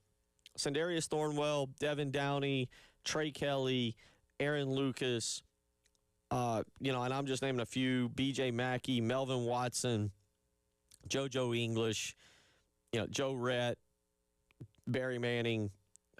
Good play, and I'm sorry, I'm forgetting again. Larry Davis. I saw Larry Davis the other night. He was coaching at BC. And you can go further back. South Carolina's had good basketball players. Sure. And as I'll say again, South Carolina, and I'll disagree with you, I'll fight you to the death, bite you in the ankles. Frank Martin's a Hall of Fame coach. Kansas State, South Carolina, Elite Eight at Kansas State, probably got robbed of a Final Four. Getting South Carolina to the Final Four, maybe one of the greatest sports accomplishments that I'll ever see. It was one of the most fun times that we had here in this town. But I've put it on Twitter because I'm interested to hear others' opinion. Why is South Carolina basketball the way they are for 50 years? Not this year. Throw out this year and throw out last year. Because, Tyler, again, as we talk about, why is South Carolina? Is it as easy as saying, well, the administration doesn't care? Which I don't think is true. Is it as easy as saying the fan base doesn't care? Which isn't true. I don't think, as I just said, you can say, well, they haven't had good players for 50 years. Right. What is the reasoning that you have 6 tournament appearances in 50 years? Georgia doesn't care, and they have 13. Yeah. Georgia would literally probably take all the money from the basketball program and throw it at football. Look up the road at Clemson. Why are they in a better the majority, not now, but in the majority of years, Clemson in a better basketball conference has a better overall basketball program than South Carolina. Right. For comparison's sake, 1975, since 1975, Clemson has been to 12, 13, 14, 15 NCAA tournaments. They've doubled up South Carolina. This century alone, they've been to 8. Clemson doesn't care about basketball. And by and large, for the majority of those 50 years, have been in a more difficult conference. Right. The greatest gap that they had in not making the tournament was 10 years, from 98 to 2008. Why can't South Carolina do it? It's a great question. Several of y'all have weighed in. Now, Trey Kelly goes kind of a little bit more what I would say is lately, and I agree 100% with this. And that is the fact that he points out South Carolina has not had a point guard. And I agree. If Frank Martin's greatest flaw is very simple. Post-Final Four, for whatever reason, he tried to shoehorn people that weren't point guards, Dwayne Notice, A.J. Lawson, into playing the point guard role. Trey Kelly hit us up on Twitter, said your team is ran by the point guard, and we just haven't had one. And we need a consistent 4 or 5. He says we need a consistent 4 or 5 years. We need to find a formula to sustain a 4 or 5 year run, and it seems we cannot get 2 years right now. By looking at the numbers, we've been missing a point guard. Rob Williams weighs in. You can check out his show. Good follow him on Twitter at Rob Williams GCP. Not a 50-year problem, but CLA is too big and not ideal for the best home court advantage. Losing in-state talent plays a role, and that's another one. Okay. Consistent third team behind football and baseball, now women's basketball impacts ability to hold momentum. Proximity to blue blood North Carolina schools impacts. And I know you're big on the arena thing. Do you agree with that exact sentiment about the home court advantage? I think the home court can be okay. I've seen it get loud in there, and it's fun. I don't like that. The arena is just, there's no nuance to it. There's nothing that makes it spectacular that's the University of South Carolina. Mm-hmm. There's nothing that makes it fun. Dawn and them pack it out, and it's fun. South Carolina, when they're winning, pack it out, and it's fun. I've been in there for some great environments. I'm not a fan, but there's nothing about it that makes you leave that arena and be like, man, that's a great little environment. Now, realistically, is that a change you think they would actually make? No. Because I think that's a lot more of an investment to legitimately build a new arena. Because, again, CLA was built for multi-purpose, which it is, and host events all year long, and in addition to basketball and all that. I don't know if that's a change that you could realistically hope to see in the near future. Y'all think I'm crazy. What I'm going to tell you, go to this weekend, buy tickets. Auburn, Alabama is 4 hours and 33 minutes away. Go check out their arena. Holds like 12,000. Mm. That's a basketball arena, man. And I'm not, look, Cameron Indoor is Cameron Indoor. Dean Dome's Dean Dome. It is what it is. Go check out a basketball-first arena in Auburn. A school, by the way, that, again, cares more about football than they do about basketball. Now, they hired the right guy. They hired a guy that's questionable. I love Bruce Pearl. Let me tell you this. Again, my background with the scouting and everything leads me to have more affinity for some basketball coaches that y'all might not like. But sure. I love Bruce Pearl. I think the world of Bruce Pearl. I will openly admit Bruce Pearl's morals when it came to getting basketball recruits and doing what he had to do to build a winner, wildly shady. Sure, well, but you play within the game. You play within the gray area of what it is. And hey, he wasn't the only one that was doing it. No. But so with all that being said, but go check it out. It's worth it. 4 hour, 6 o'clock game. You can get down there. Maybe you can grab a hotel somewhere. I don't know, whatever. But go check out that arena and then come back and tell me like, oh, yeah, we have a decent arena. What time does that game tip off? 6 o'clock. Okay, maybe it's I believe it's 6 o'clock. You know what? If you left at noon, you could realistically get back by like 1 or 2 a.m. Yeah, make a day out of it. It's not bad. And you get to see, and by the way, it'd probably get tough to get tickets because they're tough to get tickets. But I'm trying to have a discussion with y'all that is more centered around 50 years of basketball and not 5. Yeah. Not 4 for the Lamont Paris era. I'm excluding Lamont Paris from this because his results, quite frankly, are not any different than anything that we've had to witness for 50 years. Well, that's the thing is the Lamont Paris era in the 3.5 years is just a small snapshot of what those 50 years have been. You had a really fun season 2 years ago where you made the tournament and just kind of had that right combination of guys, and we thought that was hoping that was going to carry over into the following season. It hasn't, and obviously year number 4 is not looking great either, so you're looking at a 4-year totality when it's all said and done after the next 14 games, saying, well, you had one really good year, and all the other ones were nowhere near that. David on Twitter, one day I'll learn to call it X. David on Twitter says, if you're doing history, completely removing George Felton set the program back probably for decades. Sure, had some success since, but Felton was building off of the McGuire era, and the AD and department alienated the McGuire era players as well. Rough time with scandals, NCAA, etc. Okay. I mean, Tyler, again, I say this to you because, and I'm not picking on you, you're new here, and again, you're kind of a Georgia guy, But you're like us. This is part of your job. It is. And for the better part of, 4 years now? Yeah. Your winners are like, I don't know what we're going to talk about. And that's, again, kind of going back to the point I made a little bit earlier. Somebody that grew up in the state of Georgia, went to the University of Georgia. The care for basketball within the Georgia fan base is significantly lower. And we pointed out earlier, they've made twice as many tournaments in the past 50 years that South Carolina has. But again, I use the analogy that if you go into a grocery store and see somebody with a Georgia hat on, most likely that person is not going to be able to talk to you about basketball. They'll talk to you about football all day long, but basketball is for the super duper deep diehard fans, sweater man, guys like that. The average Georgia fan does not care about basketball in the same way the average South Carolina fan cares about basketball. And again, that was something that stood out to me when I came here and started working here. And again, we're not talking about women. That's its own thing. That's the anomaly. But the people here care. And for the level of care compared to the level of success, it doesn't make sense. I can't find where that correlation is and why that is, because the success, as you pointed out, has not been there for your entire life, yet this fan base cares just like the folks up in Lexington, Kentucky do. 803-404-6100. All right, let's get to some of these text messages real quick. We'll get to some football coming up in the next segment, get away from this. Texter says, Bill, I completely agree with your assessment of this program. My dad played for Coach McGuire from 69 to 71. Basketball is in my blood growing up in the Coliseum, being a ball boy. And then points out Trey Kelly said something on X the other day about us not having a true point guard since he and Devin Downey's days. We need to find players. Steven says, can the men's team go get a 7-footer from France mid-season? Come on, let's invest some money in the men's program. This is ridiculous. Look, you have a 7-footer in Christy Sandanko, but he's not what you need from a defensive standpoint because he was getting run by last night. Like from a he misses. I'm not picking on, but he misses layups. Like he does too. Yeah, but again, like from a size standpoint, great. But he's still not the type of player that you need. Texter weighs in. And look, I'm just going to disagree with y'all. Y'all are more than welcome to come back. Just don't use a curse word on me. You're more than welcome to text back. It's a radio sports talk show. Disagreement's part of it.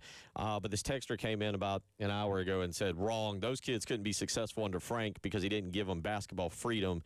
He became a sideshow with the yelling and screaming. I hated going to games and hearing that mess. We acting like this is the first time men have been blown out. We got blown out pretty much under Frank and watched 90% of his teams underachieve the first half of the year. Come on strong late and cry when they didn't make the tournament. The program needs an overhaul and commitment to getting someone that can coach and recruit SEC-level players.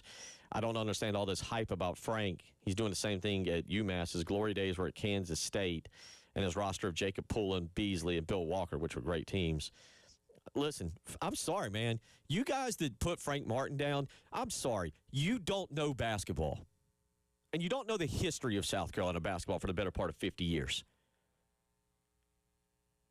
Yeah. Frank yelled and screamed. Oh, my God, he used a few bad words.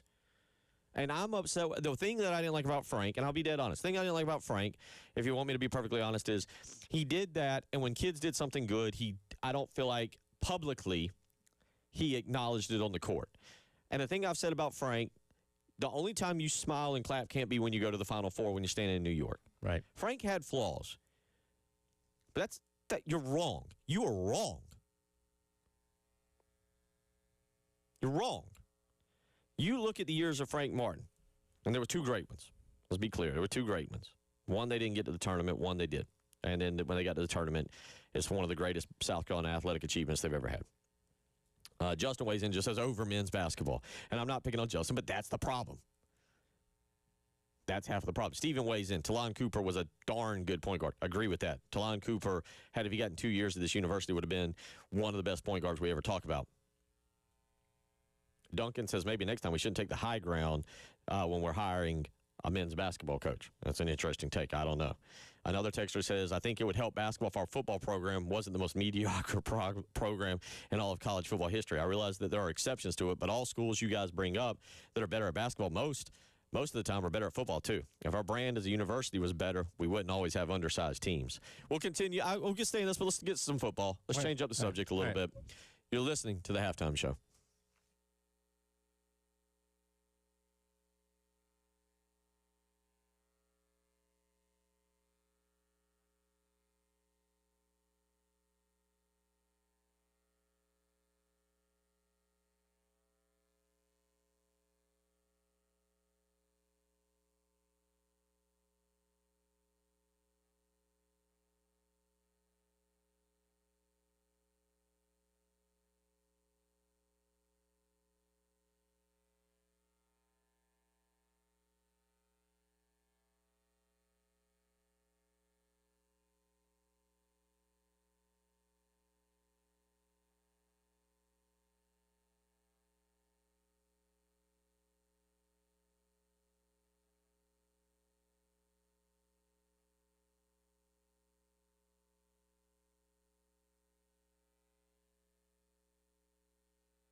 It is 1:20 where we have had, I have had, and a lot of y'all have weighed in on the text line. Let me get to a few more of these real quick, and then we're going to transition to the transfer portal. South Carolina looking at a third running back today that is coming in, and we'll get to that. Christian Clark, a running back out of Texas, and I found this kind of interesting, and Tyler and I will talk about it coming up in about 10 minutes. We'll talk some NFL for the weekend and also the college football playoff. But Steven weighs in and says, Frank's players loved him so well.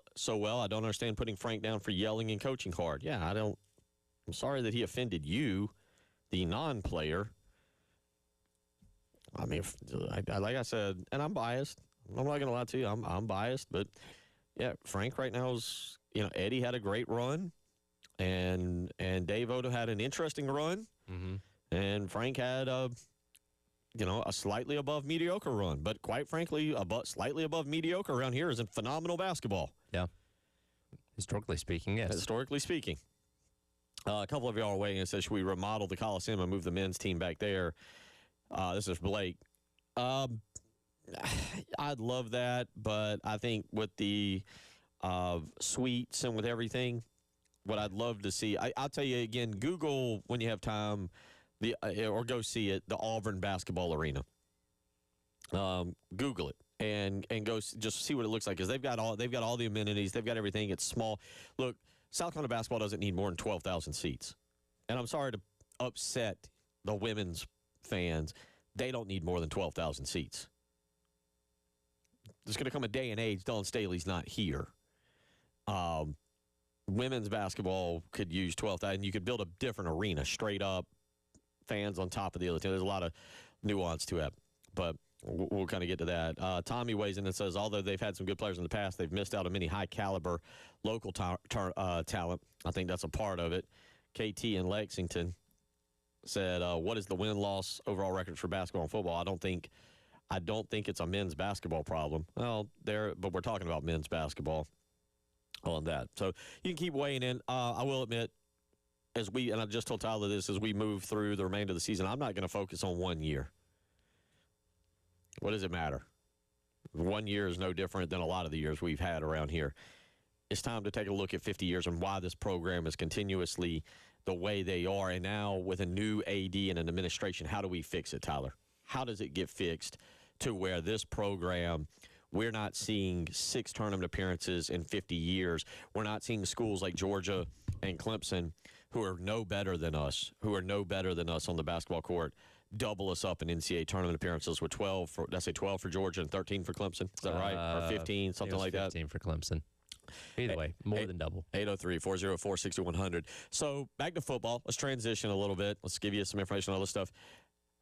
Tyler, we talk South Carolina sports and we look ahead to next year. One of the interesting things is rebuilding that running game.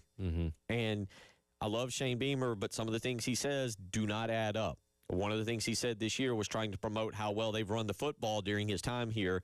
Factually, statistically, was not true. They ran it well for 1 year under Rocket Sanders. Yeah, and Sellers obviously had a lot to do with that as well. But, yeah, you look at the numbers, and they've been towards the bottom of the SEC, and I get it.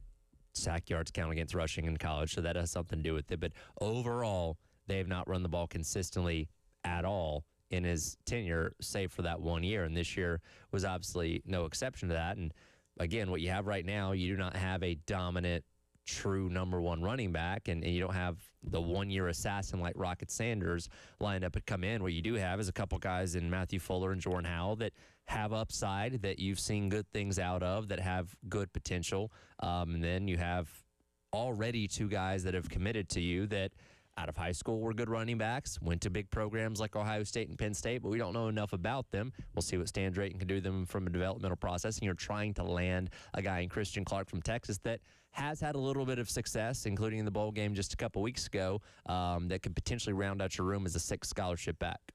I love what they're doing here. Now, you don't, to your point, you just mentioned it, it doesn't on recruiting rankings appear that you're bringing in a surefire running back. And we've talked about the offense line. Oh, my goodness, they got to redo the offensive line. You've lost some people in the secondary now, and you're kind of like, all right, we got to redo the secondary a little bit. Linebackers should be good. I like what they're trying to accomplish at edge with some guys coming in. Defensive tackle, I'm a big fan of. we maybe haven't talked enough about the running back room. And what I love here is you're bringing in a lot of bodies who, at least in recruiting, now a lot of this recruiting, Tyler, we should point out, was coming out of the high school level, not out of the transfer portal level, but out of the high school level. Right. All appeared to have upside. Like, we're talking like high 3-star, 4-star prospects. Again, you're not landing that elite recruit, but Stan Drayton, on paper, is supposed to be the best running back coach South Carolina's had. He's got a pedigree and everything. He's been a head coach before. I love what they're accomplishing like this, and I really, really think this is going to sound stupid, and I apologize, because the offensive line was certainly important. I actually would move Christian Clark to one of the must-get recruits South Carolina needs out of this transfer portal. And you go, Bill, why is that? That's stupid. We need more offensive linemen. This guy actually has a proven game in his system with 20 carries for 105 yards against Michigan. And I think you bring him in to push Fuller and Howell and now Dixon and Coleman, and that's a group of backs right there. That's 5, and we don't know anything about Augustive, that I think give you incredible depth and competition. And I'm going to use that word more and more and more because I don't know who's going to be a starter and what, but competition for the starting spot come September 5th. Yeah, it's one of those things, and if they were able to get Christian Clark, to commit here, there are other suitors out there, obviously, with him coming over from Texas. If you're able to get him in, you got six scholarship running backs that you just kind of all throw together and say, all right, go compete for it. 2 to potentially 3 of you are going to be our regular rotation. Figure out who that's going to be. So it creates competition in that room to kind of weed out who's the best options and go from there. And that could be all 3 of the new guys. That could be Fuller, Howell, and Augustive kind of separating themselves. You don't really know, but it creates competition to figure out your best options in that room. Well, let's be honest. Having a running back or 2 that can take the load off of Lenore Sellers is going to be big next year, because we're going to also go into next year the same kind of concept of like, Sellers, he missed a game 2 years ago against Akron. It didn't come back. He missed half a game against LSU, which conceivably you can say cost South Carolina missed 6 straight quarters. A college football playoff berth. He missed a game against Akron. He missed last year half a game against Vanderbilt, which, if you go back to that game and you remember, South Carolina's in it. He threw a bad interception, but South Carolina's in the game, and then Sellers gets popped and goes out of the game, and we all know what happened following that. You got to be prepared for the fact that he could go down again. You don't have a backup quarterback you trust, but that also means you got to be careful with him running the football and taking a shot, twisting his ankle, something happening to him. And that's why you need a 2 to 3 man rotation of legitimate running backs that can make things happen. And also just in the RPO game, a believable threat that they're going to have to key in on at running back that allows Sellers more opportunities when he does keep the ball. Sam Dixon will come here as a transfer with, according to 24/7 Sports, of a rating of 86. Jabri Coleman of 86. And then I'll get you the Christian Clark's rating coming up here in just a minute. So I'm not telling you that they're bringing in these elite running backs, but I will say, coming out of high school, which was my point, coming out of high school, Jabri Coleman went to Penn State. He was a 4-star prospect with a 90. Coming out of high school, Sam Dixon was a 3-star prospect with a rating of 88. So you're getting guys in here, again, who I think create competition, and that's what you need. You need somebody where you need 2 guys, 3 guys that are showing up to the weight room earlier, forcing the other guys to be like, man, I got to match their work ethic or else I'm falling down the depth chart. And that's why I actually think Christian Clark is every bit as big as a Jacarius Peak or an Emmanuel Puku. Is it right? Did I get that? Oko? He's Kojo Poku. Kojo Poko, sure, whatever. Yeah. All right, get that right before the season starts. If I'm going to get it right, he better start. 803-404-6100. Let's get into some college football national championship game. Are you pulling for Indiana? Or are you already tired of Indiana and Kirk Cignetti? Are you tired of looking on Twitter and X and seeing the Kirk Cignetti meme running up and down, walking down the sideline with that face of his, and you can't help it, you got to pull for Miami? We'll talk about it. You're listening to the Halftime Show.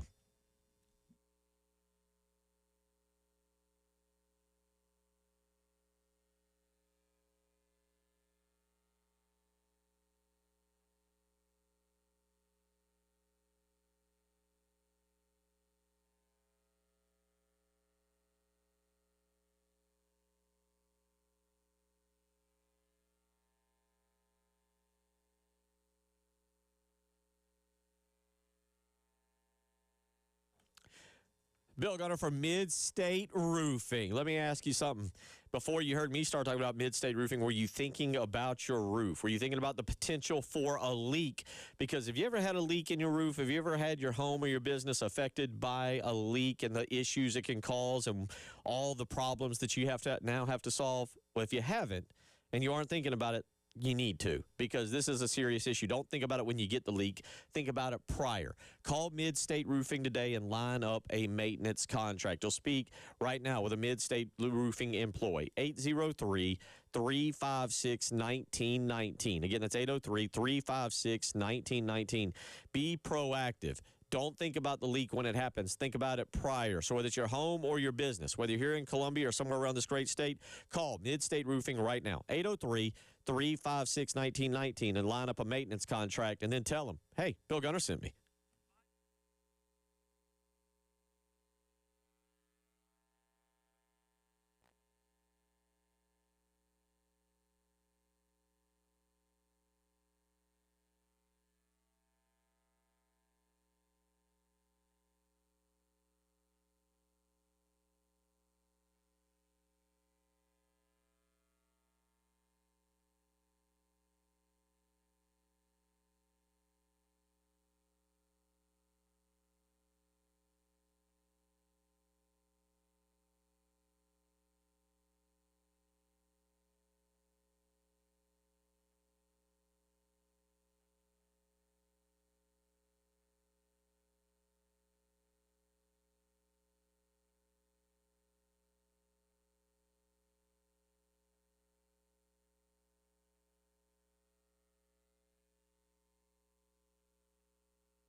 .234.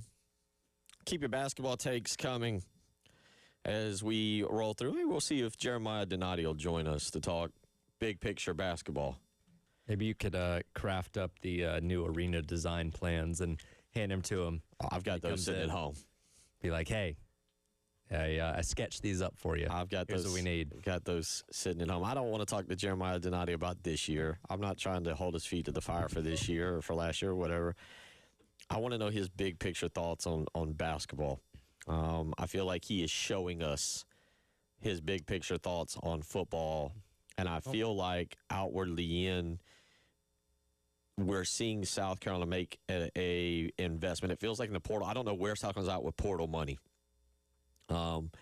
It feels like they're making an investment, though. We're seeing the South Carolina Gamecock football on Twitter put out a neat little video the other day. Did you see that? Yesterday, I guess. Yep. On the stadium enhancements. It's changing. It's changing. And to the credit, a lot of it is for you, the fan. So I feel like he's doing that, and that, while it's a step in the right direction, it doesn't get you to playing for a national championship. There's got to be a lot more that goes to it, obviously getting better players. And that's what we've seen Indiana do. Indiana, I didn't know. Did you know this until now? It's all started to come out that they have the largest alumni base in America. I remember hearing something about that. Did you know this? I didn't know that. I wouldn't have guessed that. Okay. I mean, I understand it's a major institution, but I wouldn't have guessed that they had the biggest. I didn't either. I don't know why I thought that, but you get Indiana, Miami now, and it feels like Indiana's gotten all those people pulling in the right direction to go from where they were to where they are today. And that brings me to my question, because I don't think, Tyler, you were out last week. I don't think you look at Indiana and what has happened and you correlate that to why can't South Carolina do that? Indiana's kind of a unique situation in that they had a monster booster step up in Mark Cuban. They had a coach in Kirk Signetti come in who is different. The administration and the fan base all got on the same page at the same time. And it's been the perfect storm for them, and what has happened for them to reach where they are at. I love Kirk Signetti. I kind of want to see him go to the Steelers now, by the way. Your thoughts on that, on why Indiana has gotten to where they are? It all starts with the coach. Do you? Obviously, Okay, you're going coach. Like I go coach first because look, there are plenty of programs around the country that spend out the you know what when it comes to NIL and stuff. Auburn's a perfect example of that, but still don't have success. Okay. Or if Hugh Freeze is not Kurt Signetti. You know what I mean? Like, Kurt Signetti is a high-level coach that we've only seen at the FBS level for a couple years now. So we don't understand the full scope of what he can accomplish, and there's no telling if he, started coaching at the FBS level, 10, 15 years ago, would he have already won a couple of national championships? Or we're never going to know. But right now, he is at the very top of the sport, and you're seeing why and the success they're having. Obviously, he brought a lot of guys over from JMU, has a lot of experience in terms of what his roster looks like. So you have to have the coach, and then you have to have the investment as well. So, again, it's the perfect combination, the perfect storm of everything happening with Indiana right now. Again, programs like Carolina and other ones around the country can look at that and say, why can't that be us? I'm not saying that it can't be you, but it has to be that perfect storm of everything coming together at the right time, the right combination. And I don't know what exactly they're spending in NIL, but it seems to be quite a bit compared to Carolina. Top 5-6 is what we're starting to see. 5-6. Carolina's probably not near that right now. I don't know if they can be or not, but it has to be everything coming together. But having the right head coach is one of the biggest things for Indiana in terms of why they're having the success that they're having. So here's my kind of question, because I find this entertaining, and Ty called in earlier, a Miami fan. I can't believe I'm doing this. I can't believe I'm saying this, because I don't really care for Miami. But I kind of am loving everything that they're bringing to this national championship game, to the point I love a great villain story, and by and large, Miami's a villain story. Sure. To the point that if they win the national championship, it unifies, I feel like, a lot of us to be like, I hate those guys. And I love that. Well, and we're talking about history. Again, this specific Miami team doesn't necessarily embody what the U was back in the day, but the brand of Miami football people naturally associate with the bad boys of the 80s and 90s. What Michael Irvin is exemplifying on the sidelines. Like, yeah. That's the identity of what Miami football is, even though this specific team may not necessarily match that. So who are you pulling for? I'm pulling for Indiana. I want to see him complete the thing. I want to see him have the perfect season and complete what is the greatest turnaround we've ever seen in college football. I'm getting on the bandwagon early. I don't like Indiana. Okay. I don't like your come out of nowhere with your little coach and his funny stories and telling me about cracking open a beer story anymore. Give me the villain. Give me the team that we love to hate. Mario Cristobal's an annoying interview. He has no sense of humor. He's cardboard. He's annoying. Carson Beck is the poster child for let me leave a great university and go down here because I got a hot girlfriend and drive a Ferrari in Miami. I wasn't able to speak last week, so I need to talk about it. This whole Carson Beck adversity story is the most ridiculous thing in the world to me. Also that. Because I have intimate knowledge of what happened at Georgia, and it's not the boohoo sob story that it's being put out there to be. Yeah. There's everything. Miami's everything that's wrong about college football. Everything. Those kids aren't. All right, I'm being facetious. I'm not. I'm just being funny. But they're everything that's wrong. They're wearing gold chains. They're bad. I don't want them around my kids. Cover your eyes, Austin. Don't look at Miami. They get to live in South Beach. Yeah. There's great clubs. They don't have to own jackets because it's always 80-plus degrees down there. And I love it. I don't know if it's new blood. I don't know if it's the really, truly old blood of Miami against the new blood of Miami. I'm excited about this game on Monday night. Should be Saturday night. Let's not go down that path. I'm all for it. I'm all for it. And I truly, honestly don't care who wins. I think it's great. I think this is the other part, Tyler, and I talked about this last week, and I want your opinion because I had JC on last week, and JC didn't agree with me on this.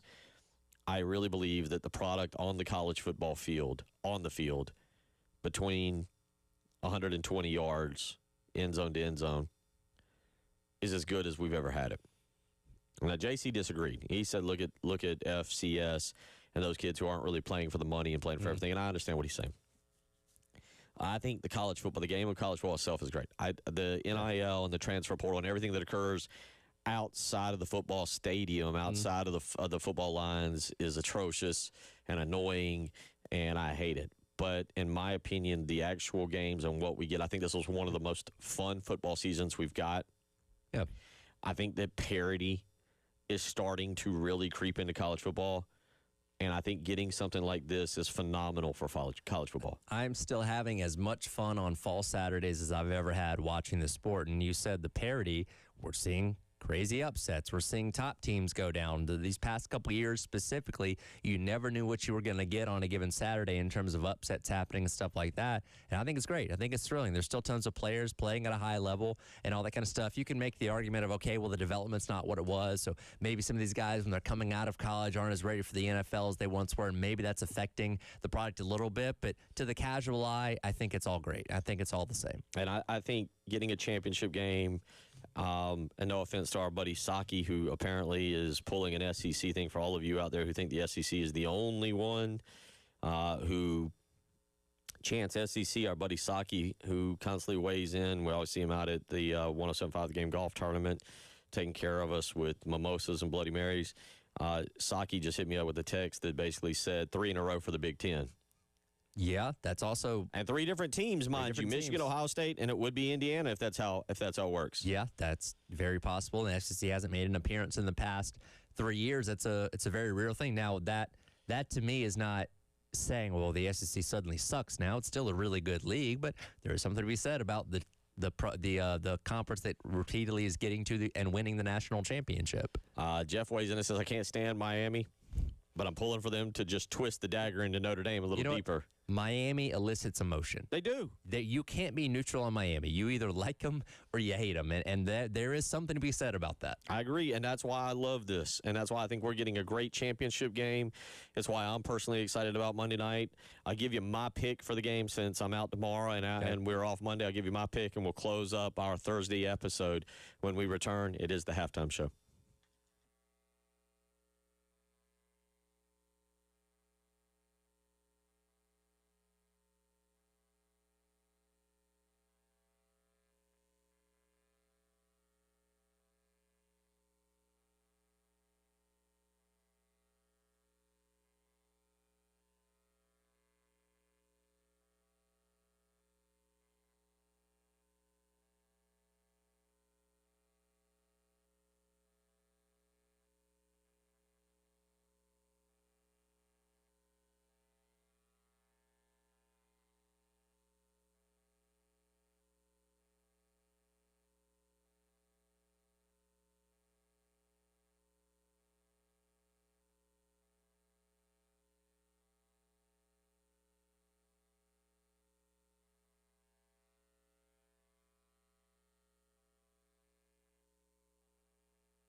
2:49 as we wrap things up on a interesting show. Hopefully you have enjoyed it. A lot of basketball talk, and I'm not going to focus on I think Tyler agrees with me. Otherwise, boy, is he going to be in for a rough month and a half.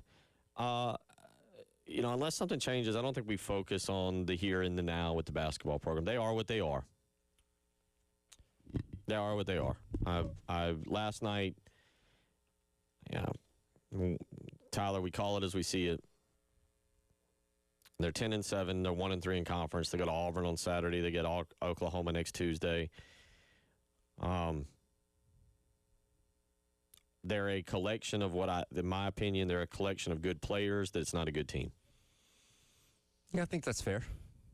And look, we'll go back to what happened last week against LSU. There's going to be nights probably for the rest of the year, one or two of them, where they just are really on and their shots are falling, and maybe they even pull an upset against a really good team. They might. I think they will. Yeah, but like the overall context of the next 14 games, I don't have super high hopes or expectations for that whole run of games to where they're going to be in any kind of conversation for anything once the regular season's over. Yeah, they'll clip somebody that comes in here and takes them lightly, or they'll go on the road and they'll clip somebody that takes them lightly, and South Carolina has a big shooting night. Last night, 7-30. I mean, for those of you keeping track, that's 8 games now against quad 1, quad 2 opponents. Yeah. And 7 out of those 8, they've shot less than 30% from three-point range. That's quite literally the line of success for them. It was at least the one that we've stamped. And look, the other part last night, I have to be honest, I think the effort was embarrassing, especially late. They quit. They really got lucky they didn't get beat by 50 last night. They could have. I mean, they really got, if we're being darn near honest. And a matter of fact, I tell you what, Dave, let's play this real quick and we're going to wrap up with football. This is clip number 7 from last night. This is Lamont Paris talking about being disappointed in the effort of the second half. That is disappointing. I mentioned this to our guys before. You came here, I hope, for this. I hope this is what you came here for. And you're here, so it's your turn to do this, regardless of whether you signed up for this or not. And so I think guys got into a headspace that it was hard for them to compete the way that they needed to once they had done the math on any sort of run at 16, and then it was whatever, and then it just we never fought. I think we stopped fighting at some point, and fighting even is rushing some shots that we know aren't good shots, and they know that, but it's an easy way out of it. It's just to fling this. Hopefully it goes in. It'll be great if it does. If it doesn't, it's off. And so I just didn't think we fought the way that we needed to. And that's an honest coach, and I love that about Lamont Paris. I love that Lamont doesn't shy away from calling out his team in that manner. Yeah, and he went on later to say, like, all right, the rest of the season is dictated on how you respond. Now, again, I don't have high expectations for the rest of the season anyway, but, do you go out there and get your doors blown off again by Auburn this weekend? Or do you actually make it competitive? Because, again, you've shown the ability to play well against good teams. Like, you made the Georgia game interesting, despite the fact you didn't make a shot for the last 5 minutes of it. So I don't doubt your ability to be competitive. Winning games is a different story. But if you told me that they got beat by 40 by Auburn on Saturday night, I wouldn't be shocked by it. It's a bad matchup. That doesn't mean they can't be competitive. You got to play really well, and you got to shoot the ball well. The jungle's going to be bopping, and those fans are going to be fired up. And then you come home for Oklahoma. You go on the road to Texas A&M, and then you get Florida and LSU to wrap up the month of January. But my thing for y'all and what I'm going to do moving forward is we're going to look at the big picture of South Carolina basketball and wonder if there is a change, should there end up being a change. How does this come to a screeching halt? How do we improve this program? How does this program become something that you, the fan, can be proud of? And that doesn't mean, we had a caller earlier who said getting to the championship game in the SEC tournament. That's not what it means.